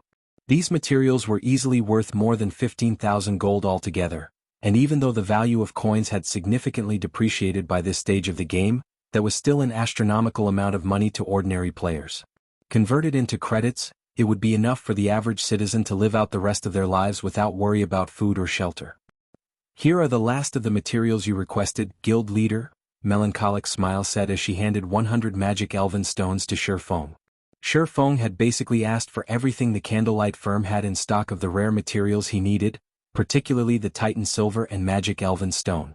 These were rare drops, even from the Flame Demon's valleys attributed or vein. No other guild could likely fulfill Shi Feng's demand for 100 Magic Elven Stones. Good. Shi Feng nodded approvingly after inspecting the materials in the room. He then continued in a serious tone, "I'll need you to help me with something later, but you must keep it an absolute secret." "I can't tell anyone?" Melancholic Smile was a little confused. The Candlelight trading firm rigorously screened any potential members before they were recruited. Moreover, all core members were required to sign a series of strict contracts, ensuring the smallest chance possible that the firm's technology and methods leaked. Sharing such technology required one to transfer designs. Without the correct design, it didn't matter if a player knew how to produce an item. Now, however, Shi Feng forbade her from even mentioning their discussion. It was a bit unusual. "You'll understand soon," Shi Feng said. He then carefully pulled the Crimson Dragon flying ship design from his bag and placed it on the stone table before him. Melancholic Smile didn't think much of the design initially. She had seen plenty of precious and rare designs and recipes in her line of work. She had grown numb to such surprises. However, when she realized what this design booklet depicted, she froze in shock. Flying ship. Melancholic Smile could not believe her eyes. As a lifestyle player and the Candlelight trading firm's manager, she could only dream of crafting an airship, which was only a method of transportation, let alone a flying ship. Countless lifestyle players dreamed of creating flying ships, especially after seeing airships fly from one city to another. However, they assumed that would remain a dream. Players had absolutely no access to designs for airships and flying ships due to the various kingdoms and empires' heavy restrictions regarding their flying technology. Creating one would require an immense amount of knowledge and skill, not to mention a ton of materials for the necessary experiments. And yet, Shifeng had just dropped a flying ship design on the table between them. It was at this moment that Melancholic Smile, more or less, realized why Shifeng had forbidden her from speaking of this to anyone. Although the trading firm had restrictions in place that prevented members from sharing trade secrets, those restrictions were only effective in the game. Candlelight couldn't stop these players from running their mouths off in the real world, and if news that Zero Wing had obtained a flying ship design went public, the consequences would be unimaginable. The various powers already hungered for their own airships. On the other hand, flying ships were capable of transportation and aerial combat. Needless to say, the various powers' desire for flying ships was even greater, nearly maddening. If the various powers learned that Zero Wing had a flying ship design, they'd do anything they could to take it, and if they couldn't, they'd ensure that Zero Wing didn't keep it. Acquiring a flying ship wasn't easy, but with the design, one could create as many flying ships as they wanted. After a certain point, flying ships would be significantly more useful than combat puppets in battle. Players had ways to deal with combat puppets after all, but none of them knew how to deal with a flying ship. Hence, the various powers would do whatever necessary to ensure that Zero Wing failed to develop, and they'd strike while they still had an opportunity. That's right, it's a flying ship. I intend to produce one, but I can't handle the task alone. Aside from forgers, I'll need a large number of engineers and alchemists, Shifeng said. To protect this secret, however, I'll need you to split these players into multiple groups and assign them various parts to work on. I'll handle the final assembly. We're going to make one now? The very idea began to make Melancholic Smile nervous. Guild leader, just the core engine is so complex that I'm not even sure an advanced master forger can handle it. If we fail, all of this magic elven stone will be useless. Why don't we wait a little while longer? If it were only an issue of money, Zero Wing could handle it, but these magic elven stones were incredibly rare. Collecting more wasn't simply an issue of money. If they failed in producing the flying ship's engine, they would have to wait for a very long time before they'd have enough elven magic stone to attempt it again. I wish it could wait too, but Zero Wing can't afford that, Shifeng explained, flashing her a bitter smile. The various major powers were desperately leveling up, and many of them have already begun to explore level 100 neutral maps. The Shadowless Empire's members had made that clear. Once they secured a foothold in level 100 neutral maps, the various superpowers would finally be able to exhibit their true strength. Zero Wing didn't have support from any major corporations. Thus, it couldn't afford to continuously recruit large numbers of experts, especially refinement realm and above experts, rapidly expanding. Zero Wing would have to nurture such experts on its own. There was simply no comparison between the various superpowers and their guild. Obtaining more resources and ensuring it had time to develop was the only way Zero Wing could secure its position in God's domain. That was the only way the guild would survive the intense struggle between the various superpowers in level 100+ neutral maps. Now that Zero Wing had its own territory and had begun to draft NPCs for a knight division, the guild needed more funds and resources to arm its knights. Maintaining a proper knight division with Zero Wing's current income was impossible. Unfortunately, it had become considerably more difficult to earn profits and resources from other worlds now that the planar passages had opened. That left Zero Wing with only one method to increase its income: transportation of goods. The industry would be particularly profitable when it came to moving non-bag space items. Shifeng had intended to produce intermediate traps to earn more funding, but it was too soon to introduce these items to the public. Most of the various large guilds' main forces hadn't begun exploring level 100 neutral maps yet, and demand for intermediate traps would be limited. Furthermore, Zero Wing's members would need these traps as well. Without at least 100 intermediate trap designs, it would be very difficult for Candlelight to produce enough intermediate traps for Zero Wing's purposes and to earn substantial profits. However, transportation methods were a different story, especially when it came to flying ships. Even a common flying ship could carry up to 500 non-bag space items, far more than any sailboat. In addition, flying ships' movement speed was much higher than sailboats. If Zero Wing resold non-bag space materials, it would make a killing. This was why the various superpowers had gone crazy for airships and flying ships during Shifeng's previous life. I understand. I'll copy the design for these parts and split them between multiple groups. I'll ensure that no one has any idea that we're making a flying ship, Melancholic Smile promised, nodding. She then began to examine the flying ship's design and plan accordingly. It shouldn't be very difficult to hide what they were doing. Some of the flying ship's parts were similar to those in ordinary ship designs. Most of the parts that were different would require forgers.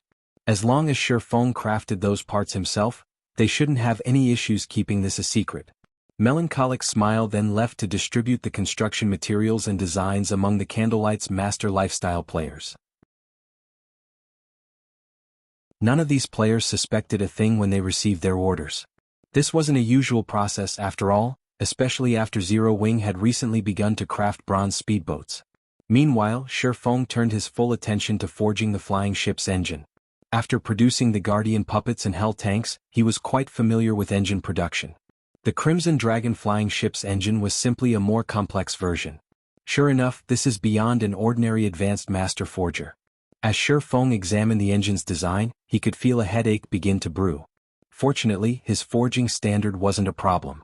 With the Philosopher's Hand, he could elevate himself into an advanced master forger, so he met the engine's minimum requirements. However, the magic array that he needed to inscribe on the engine would be a challenge. It was so complex that it nearly required a master magician to complete. However, Shifeng did not panic. Instead, he calmly and slowly researched the engine's magic array and repeatedly attempted to draw it. After over a dozen hours of practice, Shifeng had finally learned how to draw the magic array successfully and barely finish it in one go. Good. Let's make the engine now. Shifeng took a short break before he focused on producing the engine. The engine's production process wasn't simple, and Shifeng had decided to use a dragon blood crystal, a top-tier inferior legendary material Heathwaite had dropped, to increase his success rate. Crystallized dragon power, the dragon blood crystal was the size of a fist and contained energy that was nearly as pure as that in 7 luminaries crystals. Not only could one use a dragon blood crystal as a power core for a city's defensive magic array, but it could also reinforce magic arrays. It was easily as valuable a level 100 plus epic weapon. Unfortunately, Heathwaite had only dropped 1 dragon blood crystal. Shifeng had considered saving it to strengthen one of his city's magic arrays, but after giving the matter some thought, he decided to use it to increase his production success rate. A flying ship would be an immeasurable asset after all. Time passed quickly and the engine slowly took shape. Although others would have struggled to temper the materials, it was quite easy for Shifeng with the help of the Soul Flame. It saved Shifeng plenty of time and concentration. Read latest chapters at Wuxia World. Shifeng finally finished the engine's body after 6 hours of restless work. As the engine took shape, the special forging room's mana surged toward it. Sensing the change, Shifeng began to engrave the magic array immediately. Whether or not the production process was a success would largely depend on the engraved magic array at the end. Not only did the array have to be completed within a short time, but it also had to be completed in one move. Shifeng couldn't afford to pause during the process. This was the only way the engine's mana would be able to flow smoothly. A single, minor deviation would waste all of his efforts thus far. 1 minute, 3 minutes, 5 minutes. As the mana flowing into the engine began to thin, Shifeng engraved the array faster. His concentrated rapidly depleted as if he were executing lightning flash with every second that passed. Just as the mana flow was about to cut off, Shifeng finished the last connection, completing the magic array.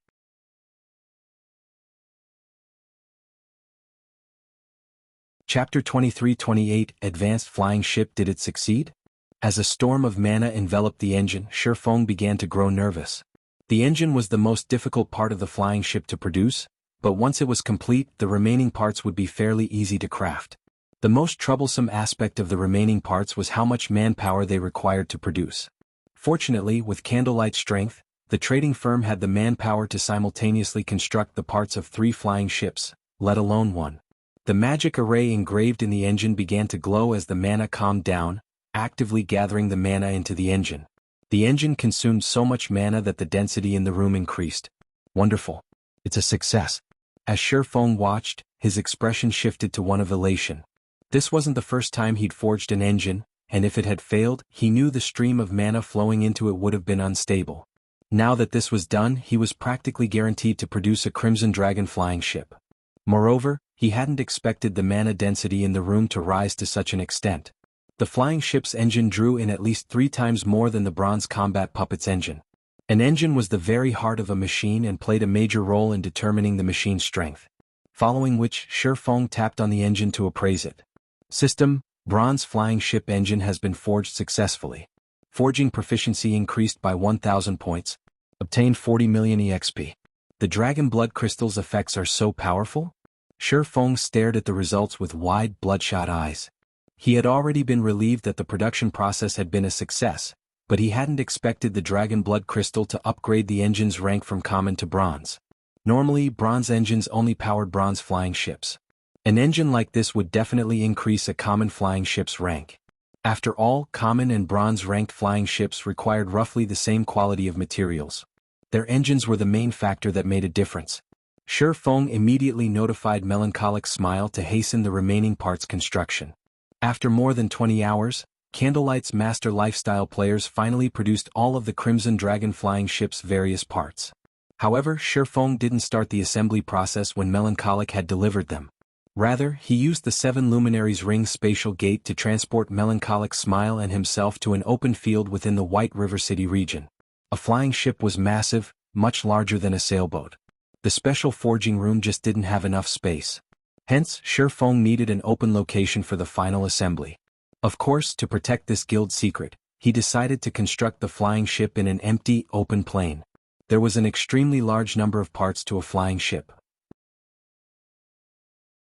Normally, if a player tried to assemble one themselves, they'd need at least 2 days to complete the task. However, Shi Feng and Melancholic Smile had already become intermediate master forgers, saving a lot of time with their skills. With Shi Feng's soul flame in particular, he could assemble and weld parts together quite quickly. After the 2 players worked for a dozen or so hours, they had finally completed the Crimson Dragon flying ship. They marveled at the 60-meter-long, 20-meter-tall mechanical ship with a crimson hull before them. So, this is a flying ship? Despite taking part in the assembly process, Melancholic Smile couldn't believe her eyes. Even from far away, the Crimson Dragon flying ship was a shocking sight to behold. Next to its colossal frame, even an extraordinary flying mount looked like an infant. Shi Feng sighed ruefully as he gazed at the vessel. Crimson Dragon flying ship, advanced flying ship, maximum capacity. 130 people durability 5,000/5,000 possesses tier 3 upper rank defensive capabilities. Item storage when liberated, 20,000 bag space slots and 800 non-bag space slots. Additional active skill 1 magic shield. Absorbs up to 50 million damage for 10 minutes. Cooldown 15 minutes. Additional active skill 2 mana pulse cannon, 4,000 yard range. Deals tier 4 damage to a radius of 50 yards. Cooldown 45 seconds. 8 cannons are currently equipped. Up to 12 cannons can be equipped. Additional active skill 2 magic elven cannon, 5,000 yard range. Deals tier 4 peak rank divine damage to a radius of 200 yards. Cooldown 5 minutes. Additional active skill 4 mana field. Disrupts the flow of mana within a 2,000 yard radius, weakening all incoming magic damage from tier 3 spells or below by 30% for 5 minutes. Cooldown 20 minutes. Each activation costs 300 magic crystals. The bronze engine Shi Feng had crafted elevated the Crimson Dragon flying ship to advanced rank. Now this flying ship was even faster than extraordinary flying mounts, and its cannons and defenses had increased by a rank as well. This Crimson Dragon flying ship could even contend with level 100 plus mythic monsters. If his guild had had an advanced flying ship like this in the past, his and Shadow's development would have been massively different. Even if Shadow hadn't been able to contend with a superpower, it would have had enough strength to instill fear in first-rate guilds. Tier 4 experts would have dared mess with the guild. If Dragonheart Island's superpowers find out that we have this Crimson Dragon flying ship, they'll die from envy, Melancholic Smile said, astonished as she inspected the flying ship's statistics. She had forged hell tanks, so she understood how powerful this Crimson Dragon flying ship was. Aside from its cannon's frightening power, its tier 3 upper rank hull was enough to render any attack below tier 4 powerless. Without a mythic combatant, the various superpowers would have no hope of damaging the flying ship. Even if they launched tier 4 attacks, it would take ages for them to get past the flying ship's 5,000 durability. Envious? I'm more afraid that they'll go mad when they see it, Shifeng said, chuckling. Melancholic Smile was a lifestyle player, not a combat power. She didn't truly understand what it meant to have a flying ship that could stand against mythic monsters. Players would be able to reach most places in God's domain with a flying ship like this. They wouldn't have to worry about the limitations flying mounts faced or attacks from powerful flying monsters. This vessel would give players a tremendous advantage when grinding for levels or transporting non-bag space items, which were becoming more valuable nowadays. Non-bag space items were becoming useful for more than just producing war weapons, buildings, and ships. Now, such items could even be used to craft players' weapons and equipment, especially level 100 plus secret silver and above weapons and equipment. This was also why these weapons and equipment pieces were so valuable. It's a pity that the flying ship's production requires so many materials. Even if we focused everything on collecting materials, it would still take a week or so before we'd have enough for a second flying ship. We'd have to get really lucky to collect enough for a third, Melancholic Smile surmised, sounding disappointed. If they could produce a fleet of flying ships now, no one would be able to get in Zero Wing's way in God's domain. Unfortunately, the Crimson Dragon flying ship required too many rare and precious materials, some of which were non-bag space items and particularly tedious to transport. If the Candlelight trading firm's main headquarters hadn't had such a large stockpile of these materials, they wouldn't have been able to construct the first flying ship so quickly. Just keep collecting the materials. Every flying ship we make right now counts, Shifeng said. As soon as Shifeng finished giving Melancholic Smile her next duties, he received a message notification. The sender was none other than Sindhart, Immortal Light's guild leader. When he read the message, Shifeng frowned. Guild leader, has something happened? Melancholic Smile asked, noticing that Shifeng's mood had soured after receiving that message. Immortal Light has been working with the Freedom Alliance in Sea's End, and it seems that there's been some trouble that's preventing Immortal Light from transporting materials out of the area, Shifeng said. The Freedom Alliance has invited its allied guilds to send representatives for a meeting, and Sindhart is hoping that we'll send one to investigate the situation. Immortal Light was the naval guild that Zero Wing secretly controlled in the Apocalypse Empire. It had been relying on Immortal Light to secure its naval resources, especially those from Sea's End. The area was home to many materials that were imperative to producing ships and level 90+ dark gold weapons and equipment. If Immortal Light couldn't secure resources from Sea's End, Zero Wing would suffer, which was why Sindhart had requested a representative from Zero Wing to resolve the matter. I think it's best if I go myself. These materials are important for Candlelight's merchandise. If we lose access to these materials, Candlelight's income will plummet, Melancholic Smile suggested. Read latest chapters at Wuxia World. You don't worry about it. I'll go. Right now, you need to focus on collecting the materials we need to construct the Crimson Dragon flying ships, Shifeng said, shaking his head. The Crimson Dragon flying ship was crucial to Zero Wing's survival. Without it, the guild wouldn't be able to exert dominance in the Cold Spring Canyon. Relying on a 5,000-man night division wouldn't be enough. Not only was a flying ship faster than flying mounts, but it also had the combat power to squash Tier 3 experts like ants. Meanwhile, Shifeng wasn't as skilled as Melancholic Smile when it came to collecting materials. After all, she had long since grown familiar with the Candlelight trading firm and its connections.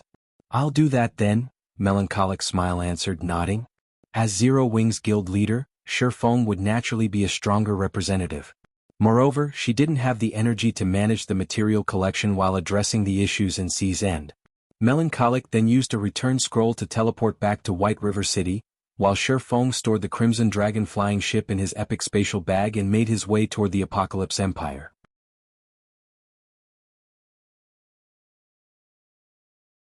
Chapter 23-29, Times Have Changed. Apocalypse Empire, Blue Bay City. After teleporting to Apocalypse City, Shifeng continued toward Blue Bay City, one of the Empire's port cities. Although Blue Bay City wasn't a particularly large NPC city, its player traffic was intense. Shifeng saw an endless stream of players entering and leaving the city's teleportation hall. Moreover, many of these players wore exquisite clothing and the 2-star merchant's insignia. Some even had the 3-star insignia. The merchant's insignia was proof of a merchant player's ability. The higher a merchant player's star rank was, the greater their ability.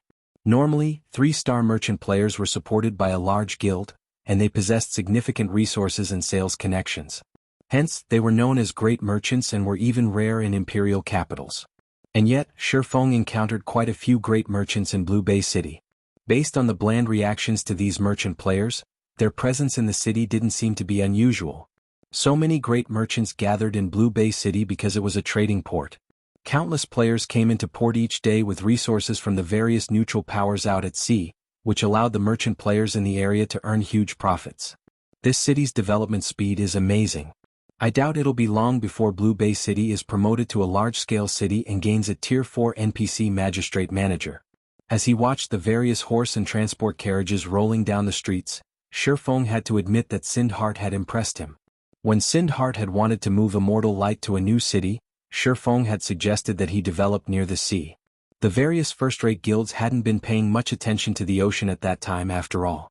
By relying on the few resources Zero Wing had provided, Sindhart had established Immortal Light in one of the Apocalypse Empire's port towns, eventually expanding the guild to occupy all of Blue Bay City. Now Blue Bay City was almost ready for its promotion into a large-scale NPC city, and Immortal Light's naval prowess had grown powerful enough that the guild didn't need to fear first-rate guilds. Sindhart's management was even more impressive than Gentle Snow or Aqua Roses. Not only would Blue Bay City grow larger once it became a large-scale NPC city, but the conveniences it offered would also improve. The city would have no trouble accommodating a large number of players, and Immortal Light would even qualify to contend with the Apocalypse Empire's first-rate guilds. As Shifeng left the teleportation hall, he headed toward a nearby advanced restaurant. A level 96 man approached him as he arrived. The Elementalist wore 5 pieces of epic equipment, and the weakest piece on him was level 95 Dark Gold rank. 2 more level 96 players followed the Elementalist, one of which was a cleric while the other was a berserker. Both wore 3 pieces of epic equipment. Seeing these 3 greet Shifeng, the rest of the players in the restaurant were surprised. Who is that guy? Immortal Light's guild leader and 2 of its great experts are actually welcoming him. Could he be some big shot? Every player in Blue Bay City knew of Immortal Light's guild leader, Sindhart, as well as the 2 great experts that accompanied him. To secure control of the city, Immortal Light had challenged and defeated many of the large guilds that had occupied Blue Bay City. It had even sunk a first-rate guild's fleet, which had spread its fame across the Apocalypse Empire. Moreover, Sindhart was even one of the top 10 elementalists in the Empire. Even first-rate guilds' guild leaders treated him with respect. Yet now, Sindhart had been waiting to greet an ordinary-looking player. Why wouldn't this surprise them? Hearing the hushed discussions around him, Sindhart had Immortal Light's members clear out the restaurant. The spectators obediently stopped talking and scattered. I hadn't expected you to make the trip here, Brother Yifeng. With you we'll stand a much better chance in Sea's End, Sindhart said as he greeted Shifeng. Brother Sindhart, you jest. May I know what happened with the Freedom Alliance? Why is it calling in its allies for a meeting? Shifeng asked, getting straight to the point. I've just received some information regarding the situation. Let's head inside to continue our conversation, Sindhart insisted, his expression becoming disheartened at the mention of the Freedom Alliance. He led Shifeng into the advanced restaurant he had fully reserved earlier. As Shifeng and Sindhart entered the restaurant, the cleric and berserker gave each other disgruntled looks behind Shifeng's back. This guy doesn't think much of our guild, does he? He started demanding answers as soon as the boss walked up to him. Our boss is too mild-tempered. If I were in his position, I would have given this guy a piece of my mind. I don't want him thinking that Immortal Light is the same small guild it had been in the past. Forget it. He'll see how powerful Immortal Light has become once we get to Sea's End. The 2 experts weren't pleased with Shifeng's behavior. Immortal Light might have received a lot of resources from Zero Wing and shared half of its shares with the guild, but Immortal Light had changed. Now, it was only slightly weaker than the Empire's first-rate guilds, and on the water, it was even stronger than some of them. Not only was Sindhart Immortal Light's guild leader, but he was also an extraordinary expert who had successfully repelled the peak experts King's Return had sent. Even superpowers were wary of his strength at sea, yet Shifeng treated the man so casually. Once they had taken their seats in the restaurant, Sindhart filled Shifeng in on the details regarding the Freedom Alliance's recent actions. A new power had joined the Freedom Alliance, and now the Alliance had 12 major fleets, not 11. This new power was exceptionally powerful. It had started out as the last-ranked 12th fleet, but it had soon taken the top position in the Freedom Alliance. This had significantly changed the status quo in the Freedom Alliance. The Alliance had only controlled 3 of the major cities in Sea's End, but now it controlled 5. Naturally, this had caused a qualitative improvement regarding its resource income. Normally, this development would be a good thing, but the newly minted First Fleet wanted to reorganize the Freedom Alliance's partnerships with the various powers, including disqualifying some of them. Hence, the Alliance had invited the various powers to visit Starfall Island for this meeting. Starfall Island was a particularly dangerous location in Sea's End. Ordinary ships wouldn't make it into the sea zone, torn apart by the area's powerful sea monsters. One could only get through with a sufficiently strong fleet. A new power has joined the Freedom Alliance? Realization dawned upon Shifeng when he heard Sindhart's explanation. A commotion had occurred in the Freedom Alliance during Shifeng's previous life, but Silent Entropy, the original First Fleet's commander, had eventually suppressed it. Unfortunately, Silent Entropy and his fleet had suffered a massive setback thanks to Shifeng, which must have prevented him from controlling the situation. This resulted in a new power taking over the Freedom Alliance. Read latest chapters at Wuxia World. Since the Freedom Alliance has grown stronger, they want to see whether their partners still qualify to participate in their alliance. While I can understand its reasoning, I had never thought something like this would happen so suddenly, Sindhart said, smiling bitterly. I've recalled all of Immortalight's best ships, but it'll probably be another 3 or 4 hours before they return. If we wait until then to leave, we'll likely be a little late to the Freedom Alliance's meeting. They would need a small fleet of bronze speedboats just to get to Starfall Island. Without sufficient strength, they'd only find death waiting for them. How many bronze speedboats and stronger have you gathered so far, Brother Hart? Shifeng asked. We currently have 8 bronze speedboats and 1 mysterious iron speedboat ready to depart, Sindhart said, shaking his head. It won't be enough to make it to Starfall Island. We'll need at least 20 bronze speedboats and a sailboat. 8 bronze speedboats and 1 mysterious iron speedboat? That'll be enough. We should set out right away, Shifeng declared.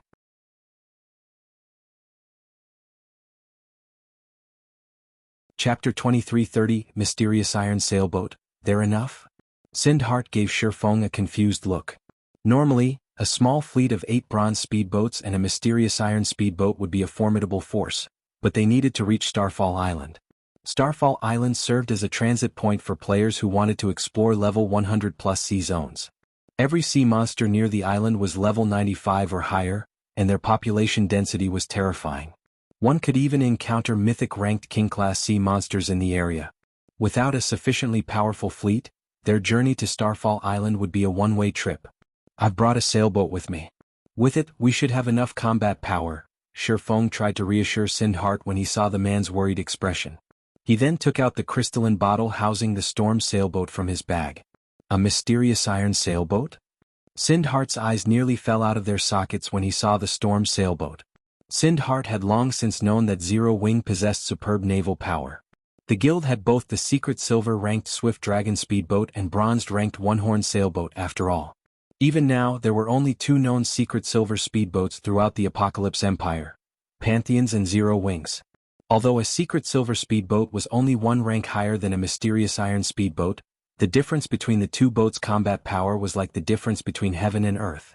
Not even an ordinary sailboat was a match for a secret silver speedboat. When Phoenix Rain had secured her position on Thunder Island, Zero Wing's Swift Dragon speedboat had been a large part of the reason for her success.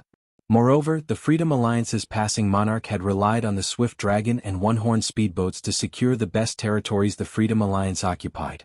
Although Passing Monarch hadn't been able to claim his as the Alliance's first fleet, he had secured the second rank enough authority that his word in the Freedom Alliance was only second to Silent Entropy's, the original First Fleet's commander. Passing Monarch had also become the reason that Immortal Light had been able to continue developing in the Apocalypse Empire. Sindhart had never dreamed that Zero Wing would have an even stronger ship. Reaching Starfall Island shouldn't be much of a problem with this storm sailboat, but it's getting pretty late.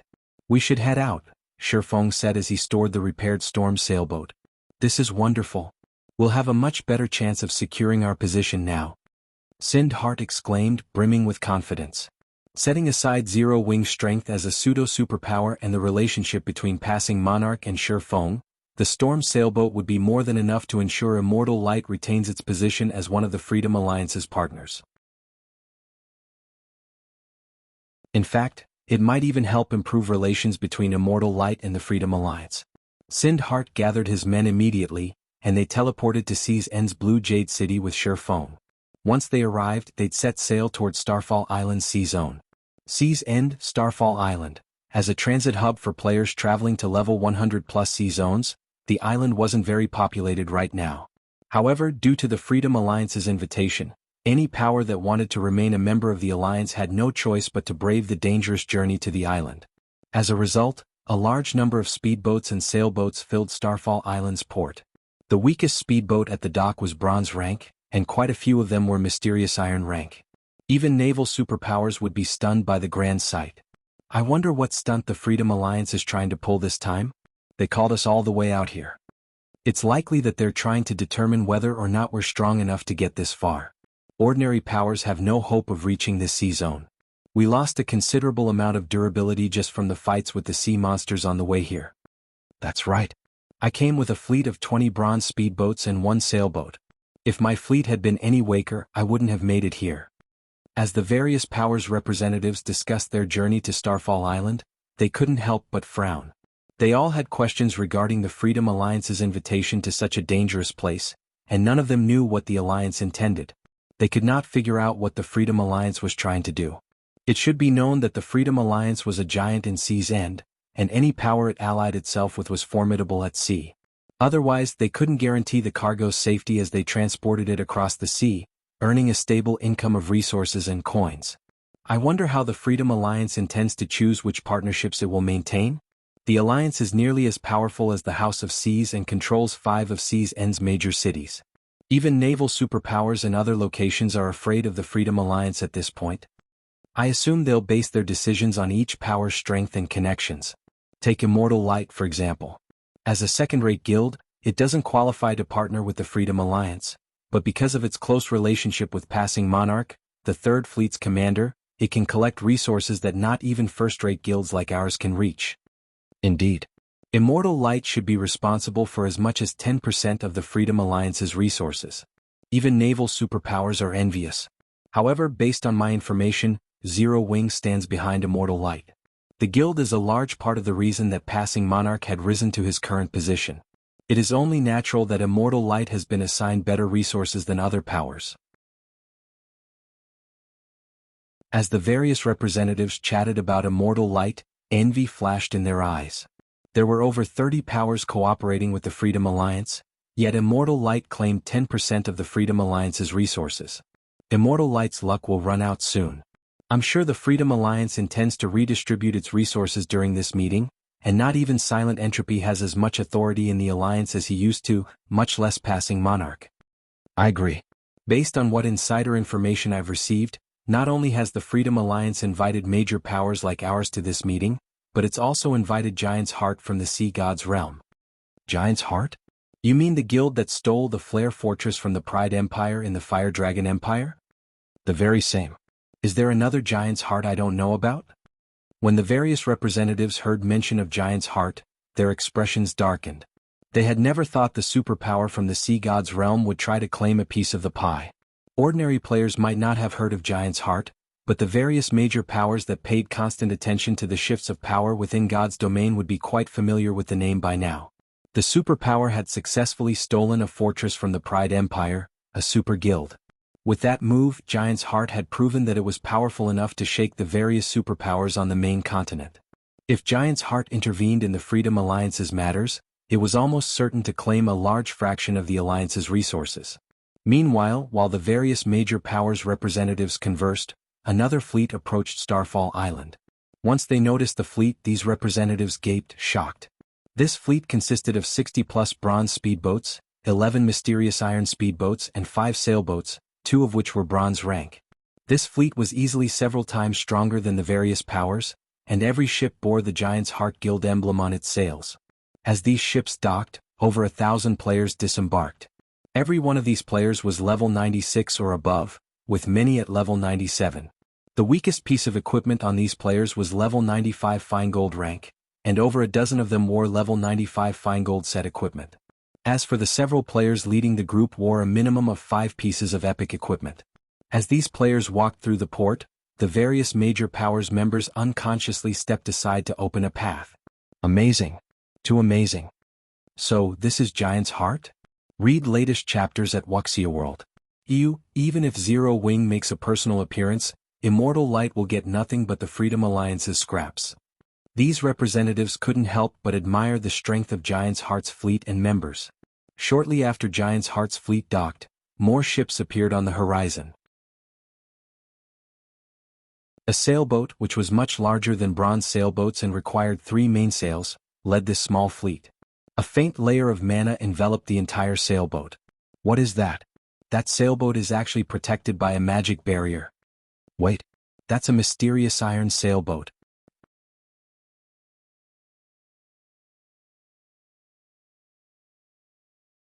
Chapter 2331. Times have changed. When someone had mentioned a mysterious iron sailboat, silence descended on the port as everyone stared intently at the approaching fleet. A mysterious iron sailboat? Impossible. To small guilds and adventurer teams, sailboats were unattainable treasures, but that wasn't the case for the major powers on Starfall Island. Ordinary sailboats were nothing special, and bronze sailboats at most would earn a surprised glance. For major powers, it was only a matter of time before they had their own bronze sailboats.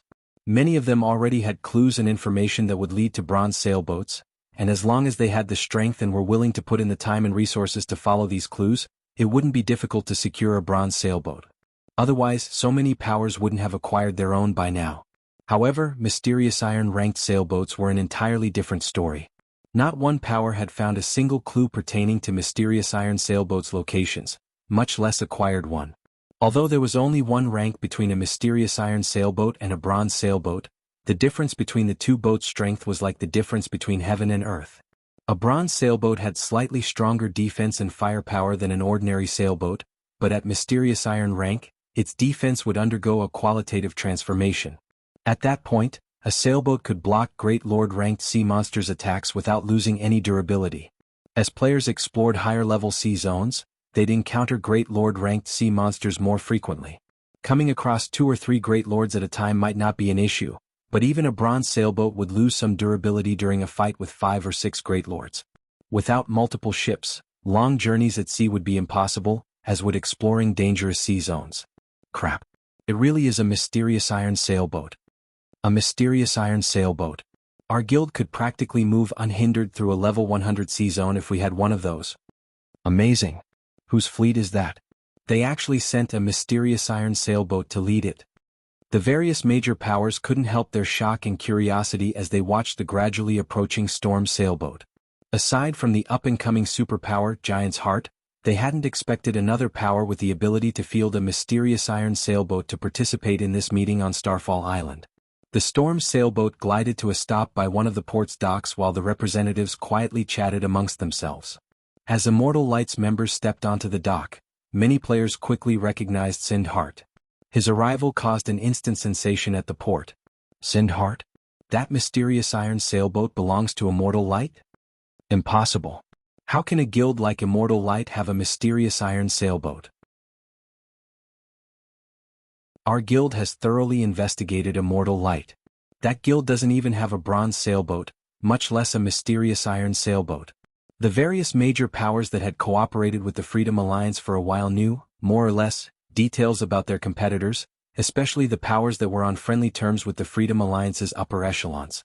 Since Immortal Light received 10% of the Freedom Alliance's resources, the other powers had paid particularly close attention to the guild. Thus, all of these representatives knew how powerful Immortal Light was as a guild. However, none of them knew how to rationalize the storm sailboat they saw before them. No, that's not it. I don't see Immortal Light's guild emblem on the sailboat. It wasn't long before one of the players noticed something amiss. Moreover, the person beside Sindhart looks like Zero Wings Yifeng. The declaration inspired everyone to take a closer look at the player accompanying Immortal Heart's guild leader. It's true. That's Zero Wings Yifeng. If that's the case, then the storm sailboat must be Zero Wings. Zero Wing is stronger than even the rumors have made it out to be. It actually possesses a mysterious iron sailboat. It seems Immortal Light has come prepared. So what if Immortal Light has Zero Wing's support? Strength is everything on the ocean, and Zero Wing is only a pseudo-superpower on land. How could it possibly contend with naval guilds like ours? The various representatives sneered at Shi Feng and Immortal Light's members. The status quo wasn't the same as it had been at sea.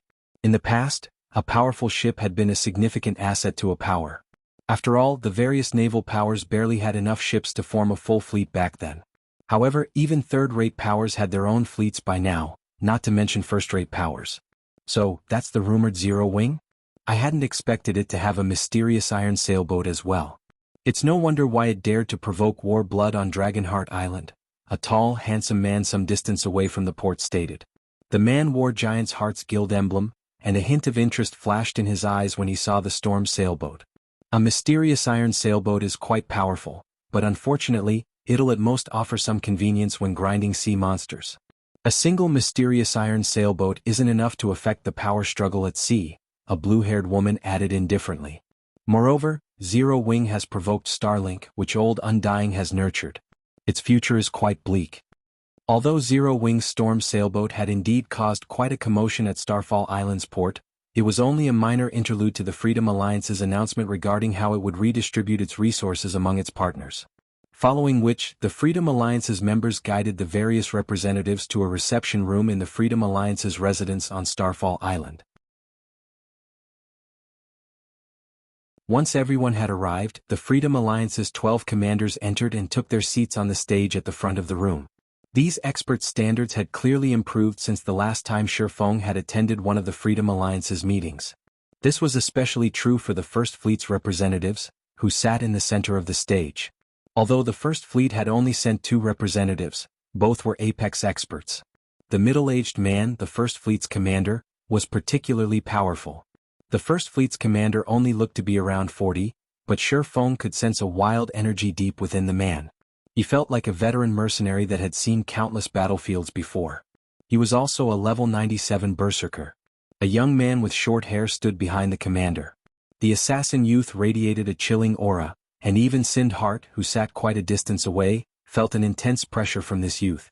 These 2 people alone would be more than enough to give the various superpowers a huge headache. It was no wonder why Silent Entropy, Passing Monarch, and the Freedom Alliance's other commanders had been overtaken. Since everyone's here, I'd like to begin with discussing our resource redistribution, Flame Robber, the First Fleet's commander, said as he swept his gaze over the gathered players. The resources under the Freedom Alliance's control have changed, and more powers have begun to target us. Hence, we have decided to re-examine our current partner's strength to ensure the safety of our future benefits. The method we will use to determine your strength is simple. We have stored some precious, non-bag space materials on Starfall Island, and we'd like you to deliver these materials to the Chaos Sea's Ghost City. As long as you arrive safely with the materials, you will pass the test. The various representatives' expressions twisted when they heard Flame Robber's announcement. Even Sindhart's expression turned dark. God's domain's dark forces ruled over the Chaos Sea, and the players in the area were lunatics who only thought of slaughter. Dark players in the Chaos Sea were particularly powerful. Some of them could even control sea monsters, using them as tools for transportation and combat. In the Chaos Sea, even an expert fleet would suffer tremendously, and some would simply be annihilated. Most of the various superpowers tried to avoid the sea zone at all costs. If Immortal Light, a guild that was barely considered a first-rate power on land, tried to sail through the Chaos Sea, it was almost guaranteed that the journey would be a one-way trip. Flame Robber must have lost his mind, Big Sis leaves.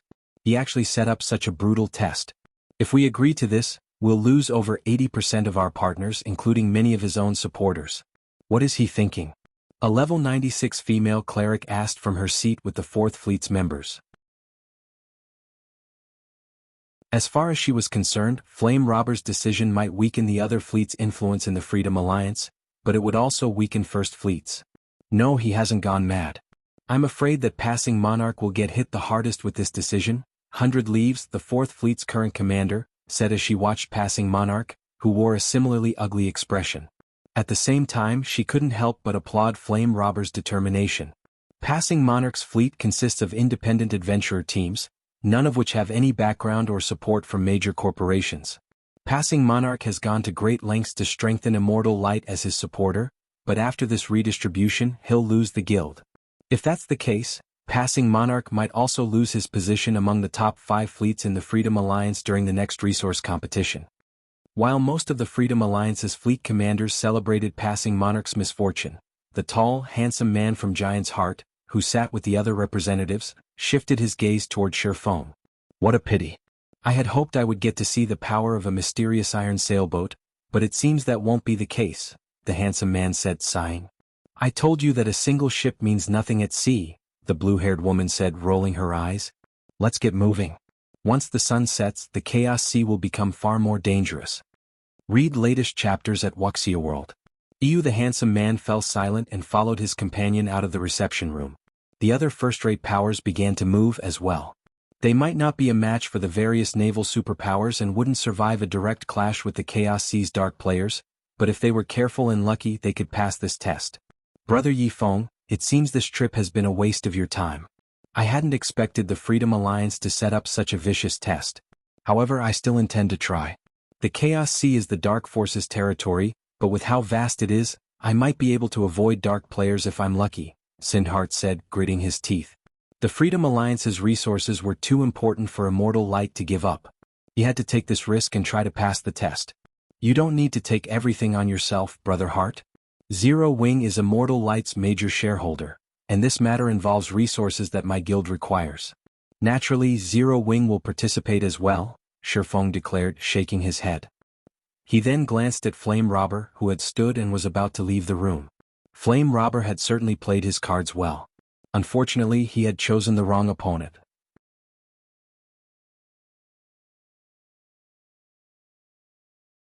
Chapter 2332, Steel Giant. I'll have to trouble you then, Brother Yifeng, Sindhart said. He felt both grateful and ashamed when Shifeng had offered to help. Zero Wing's help was a large part of the reason that Immortal Light had acquired its current strength. Sindhart had thought that with Immortal Light's development, it could return the favor more or less, but it seemed that the guild needed to rely on Zero Wing once again. However, Immortal Light's fleet would have a greater chance of reaching Ghost City with Zero Wing's storm sailboat. Sindhart then began to make the necessary arrangements for Immortal Light's remaining bronze speedboats and sailboat to meet him at Starfall Island for a final struggle. If Immortal Light could secure the Freedom Alliance's resources, it would qualify as a first-rate naval power. It might even become an overlord in the Apocalypse Empire. After all, the Freedom Alliance controlled 5 major cities in Sea's End, with more than double the resources it used to have. Moreover, it would likely acquire more as time passed. Naturally, Immortal Light could reap more benefits from its partnership with the Freedom Alliance as well. While Sindhart mobilized Immortal Light's experts, the other major powers began to do the same. After just 8 hours, sailboats and speedboats crowded Starfall Island's port. The spectacular scene stupefied the adventurer teams and guilds that rested on the island. More than 30 expert fleets had docked, and the weakest ship among them was a bronze speedboat. Moreover, the weakest fleet had a minimum of 30 bronze speedboats and 3 sailboats. If these fleets cooperated, they could even take on level 90+ mythic ranked sea monsters. Of all of the fleets present, the most eye-catching was undoubtedly Giant's Heart's. Giant's Heart's fleet consisted of 100 bronze speedboats, over 20 mysterious iron speedboats and 10 sailboats. Of the 10 sailboats, 4 were bronze rank. Not even the Freedom Alliance's first fleet had such combat power, yet this wasn't all that Giant's Heart possessed. Giant's Heart is terrifyingly powerful. It's no wonder why it defeated Pride Empire and the Fire Dragon Empire. 100 Leaves, who watched the ships gather from one of Starfall Town's lookout towers, commented as she inspected Giant's Heart's fleet. Giant's Heart had sought out Passing Monarch to cooperate, but Passing Monarch was too stubborn and refused the offer. He's likely regretting his decision to continue his partnership with Immortal Light. Even the Sacred Temple was afraid of the naval power Giant's Heart displayed. If Passing Monarch had agreed to work with the guild, he could have competed for the first fleet position. However, Passing Monarch had given this opportunity to Flame Robber. Big Sis Leaves, are we really going to hold back the guild's strength? The female cleric beside 100 Leaves anxiously asked. Our position in the Freedom Alliance isn't stable enough. If we openly rely on the guild's strength, even a fool would realize that we're members of the Sacred Temple, not just a team with the guild's support, 100 Leaves said, shaking her head. She then turned towards Silent Entropy's group nearby with a bright smile. Flame Robber might have Giant's Heart support, but Silent Entropy won't just take this lying down. All we need to do is watch those two go at each other's throats and wait for an opportune moment. When Sindhart saw the various major powers' fleets from the port, he suddenly felt tiny. Immortality was a top-ranked naval power in the Apocalypse Empire, but if it weren't for the Storm Sailboat, it would be the weakest power here. Even Shifeng was surprised when he saw the multiple fleets. He hadn't expected God's Domain's naval powers to develop so quickly, especially Giant's Heart. Even on Dragonheart Island, very few powers could contend with the guild. Dragonheart Island's powers weren't limited to the human variety. Many neutral powers also operated from the island, including super first-rate guilds and super guilds. Once the fleets were ready, the Freedom Alliance's members began to move crate after crate of cargo onto the various powers' ships. When the representatives saw the cargo, they were stunned into a moment of silence. How is this possible? They want us to transport Primal Void Stone. There are so many Primal Void Stones here. Has the Freedom Alliance discovered a Primal Void Vein? Everyone was shocked when they saw the translucent crystals within the crates. All of these players were either experts or upper echelons from major powers, so they had seen many precious items in God's domain. However, they couldn't help their astonishment when they saw the Primal Void Stones. Primal Void Stone was a top-tier material that could be used to construct all sorts of high-ranked workshops. Primal Void Stone could absorb mana from the void, and although the amount it could store was minute, this mana could enhance players' mental processing, which was particularly useful to lifestyle players when they produced items. Buildings made with Primal Void Stone could also help combat players when training their skill or spell completion rates. Hence, the various large guilds had been desperately collecting Primal Void Stone to construct training rooms or workshops within their guild towns to help their members improve. Unfortunately, Primal Void Stone was a non-bag space item and incredibly rare. Collecting enough stones to construct a training room was a dream at this stage of the game. And yet, the Freedom Alliance revealed that it had so many available. Why wouldn't this shock the various major powers present? Seeing so many Primal Void Stones even stunned Shifeng. He hadn't thought that the Freedom Alliance would have so many in its possession.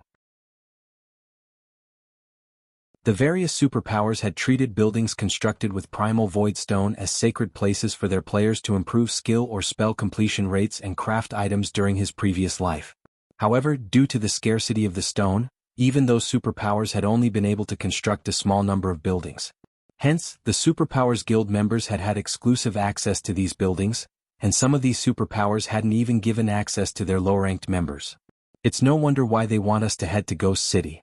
Shifeng immediately understood the Freedom Alliance's plans when he saw the crate's contents. Primal Void Stone could be used for more than constructing buildings. It would also be helpful when improving certain dark players' bloodline density. Hence, Primal Void Stone was extremely popular among dark players, who were generally willing to pay 3 or 4 times more than the market price. I'm sure that you've all seen the Primal Void Stones. As you've probably guessed, the Freedom Alliance has taken control of a Primal Void Vein, Flame Robber suddenly announced, smiling. However, the vein's output is quite high, which makes it difficult to transfer all of the stones. Not even the Freedom Alliance can monopolize all of the stones.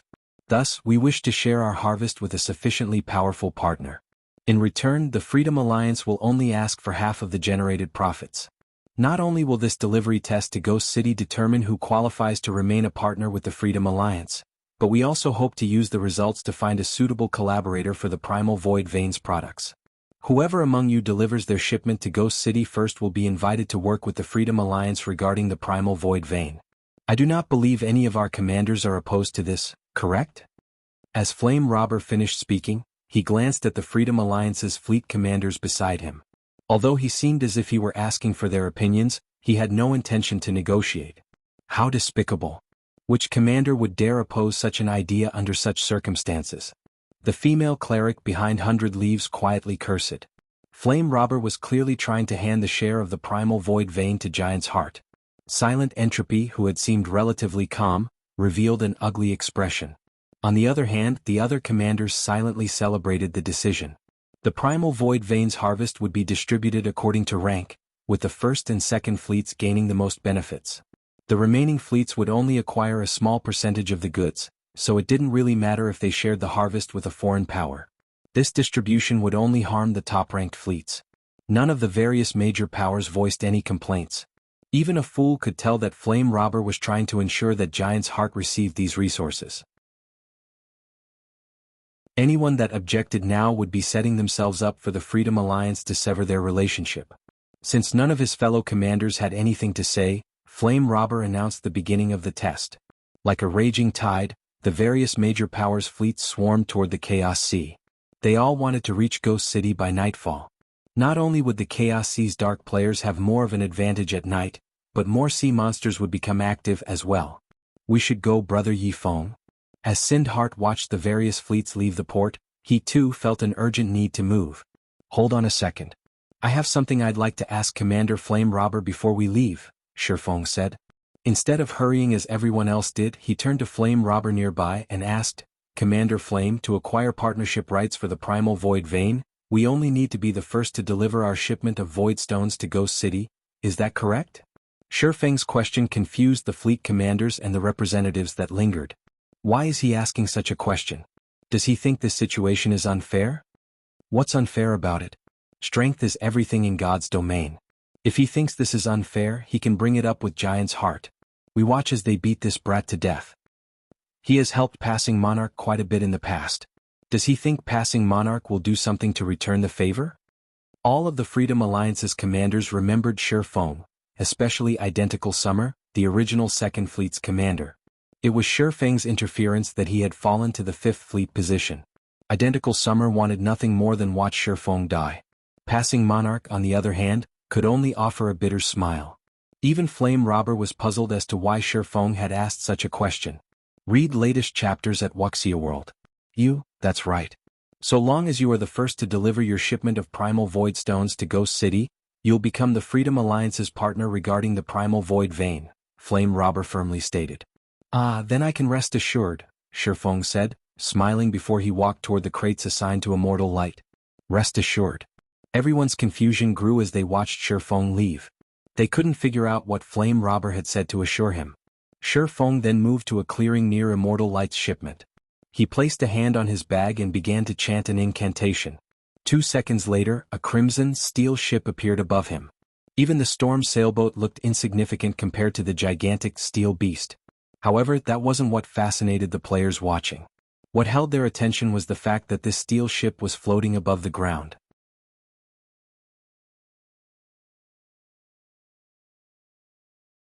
Chapter 2333, Starfall Shaken, a flying ship. How is this possible? The Crimson Dragon flying ship's appearance sent Starfall Island into an uproar. The Freedom Alliance's commanders and the players that rested on the island stared at the steel giant with dropped jaws. By now, practically every God's Domain player was familiar with the concept of flying ships. Players who lived in or had visited an NPC city that had an airport would have seen flying ships soar through the sky, and almost every player that had seen one dreamed of one day traveling through God's Domain aboard their own flying ship. Zero Wing actually has a flying ship, Big Sis Leaves.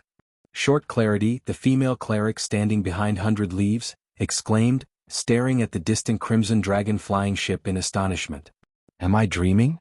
Everyone, ordinary and superpowers alike, was desperately searching for flying mounts nowadays. Naturally, the Sacred Temple was no exception, but it had yet to find a single one. And yet, Zero Wing already had a flying ship. For a moment, Short Clarity wondered if the main god system were playing a joke on her. A flying ship. It's no wonder why Zero Wing dared to provoke both Warblood and Starlink on Dragonheart Island. 100 Leaves was similarly shocked. Zero Wing has fooled everyone. Although Dragonheart Island was very far away from Sea's End, as one of the Sacred Temple's upper echelons, 100 Leaves would have been informed of matters on Dragonheart Island.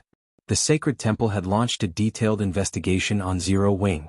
It was the first guild in God's Domain to obtain a flying mount, after all, which would have a major impact on the game. However, after watching Zero Wing blatantly provoke Warblood and Starlink, even the Sacred Temple had begun to wonder where Zero Wing found its confidence. A flying mount might possess incredible combat power and significantly reduce players' travel time, but it was only a mount. It did not have enough combat power for a single player to face an entire superpower, much less two. However, the same couldn't be said for a flying ship. Such a vessel was a bona fide war weapon. Sindhart, who stood a short distance from Shifeng, was just as stupefied.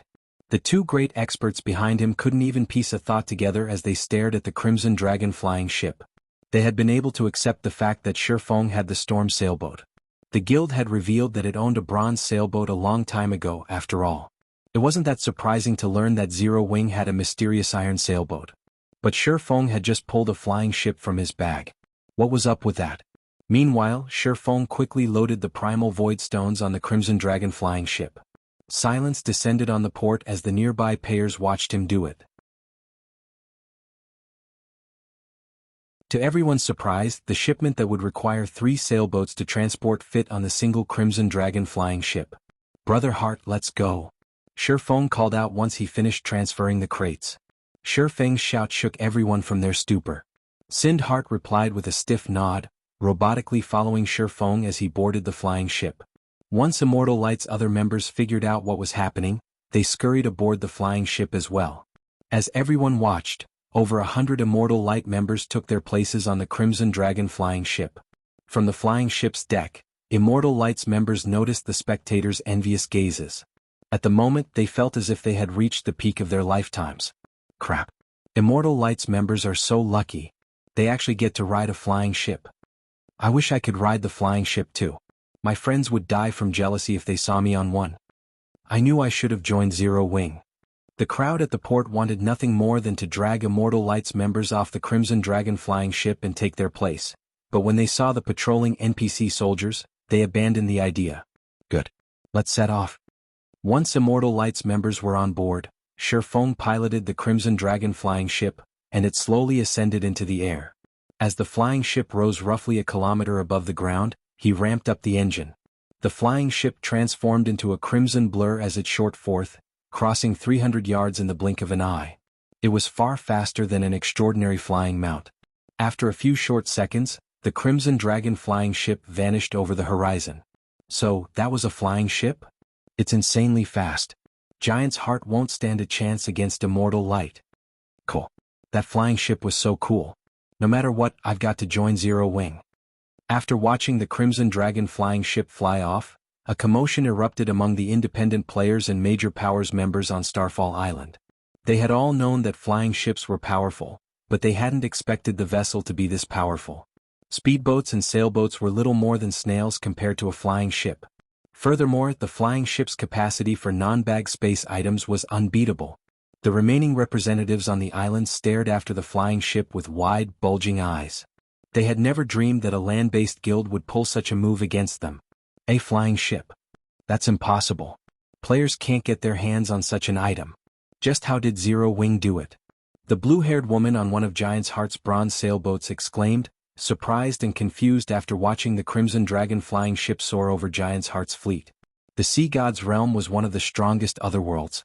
Players from the otherworld had even more access to resources, legacies, and information than those on the main continent. The only thing the Sea God's realm lacked, compared to the main continent, was technology. The Sea God's realm simply didn't have the resources to support its lifestyle players as the main continent did. The otherworld's lifestyle classes even struggled to produce secret silver equipment. Despite the advantages the Sea God's realm's players possessed, a flying ship was still out of their reach, yet Zero Wing had one of its own. She couldn't understand how this had happened. Zero Wing, is it? The handsome man beside the blue-haired woman revealed a rare smile as he watched the Crimson Dragon flying ship fade into the distance. This is interesting. I wonder what the boss will do with this information? Read latest chapters at Wuxia World. Once the flying ship was gone, the Freedom Alliance's commanders revealed a myriad of expressions. Some commanders were enraged while others rejoiced. Some expressed their admiration and some voiced their envy. Passing Monarch's luck is impressive. Flame Robber has gone to great lengths to set up this ploy, yet it's turned around to bite him, 100 Leaves surmised, a hint of envy flashing in her eyes as she glanced at Passing Monarch. Regardless of what would happen to the Crimson Dragon flying ship in the future, there was no doubt that Immortal Light would win the partnership rights to the Primal Void Vein. At that time, Immortal Light was guaranteed to grow stronger, which would, in turn, bolster Passing Monarch's authority in the Freedom Alliance. What should we do about the Crimson Dragon flying ship, Big Sis Leaves? Short Clarity asked. We don't have the authority to decide that. We'll just report these events to the higher-ups, 100 Leaves said, an excited brightening her expression. A flying ship. This news will shake the very foundation of God's domain.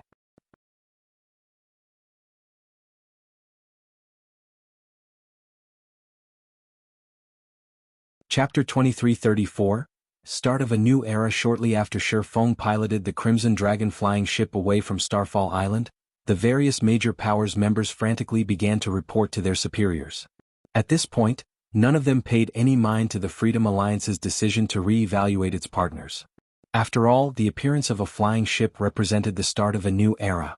Guild leader, guess what I just saw on Starfall Island? A flying ship. Someone already obtained a flying ship.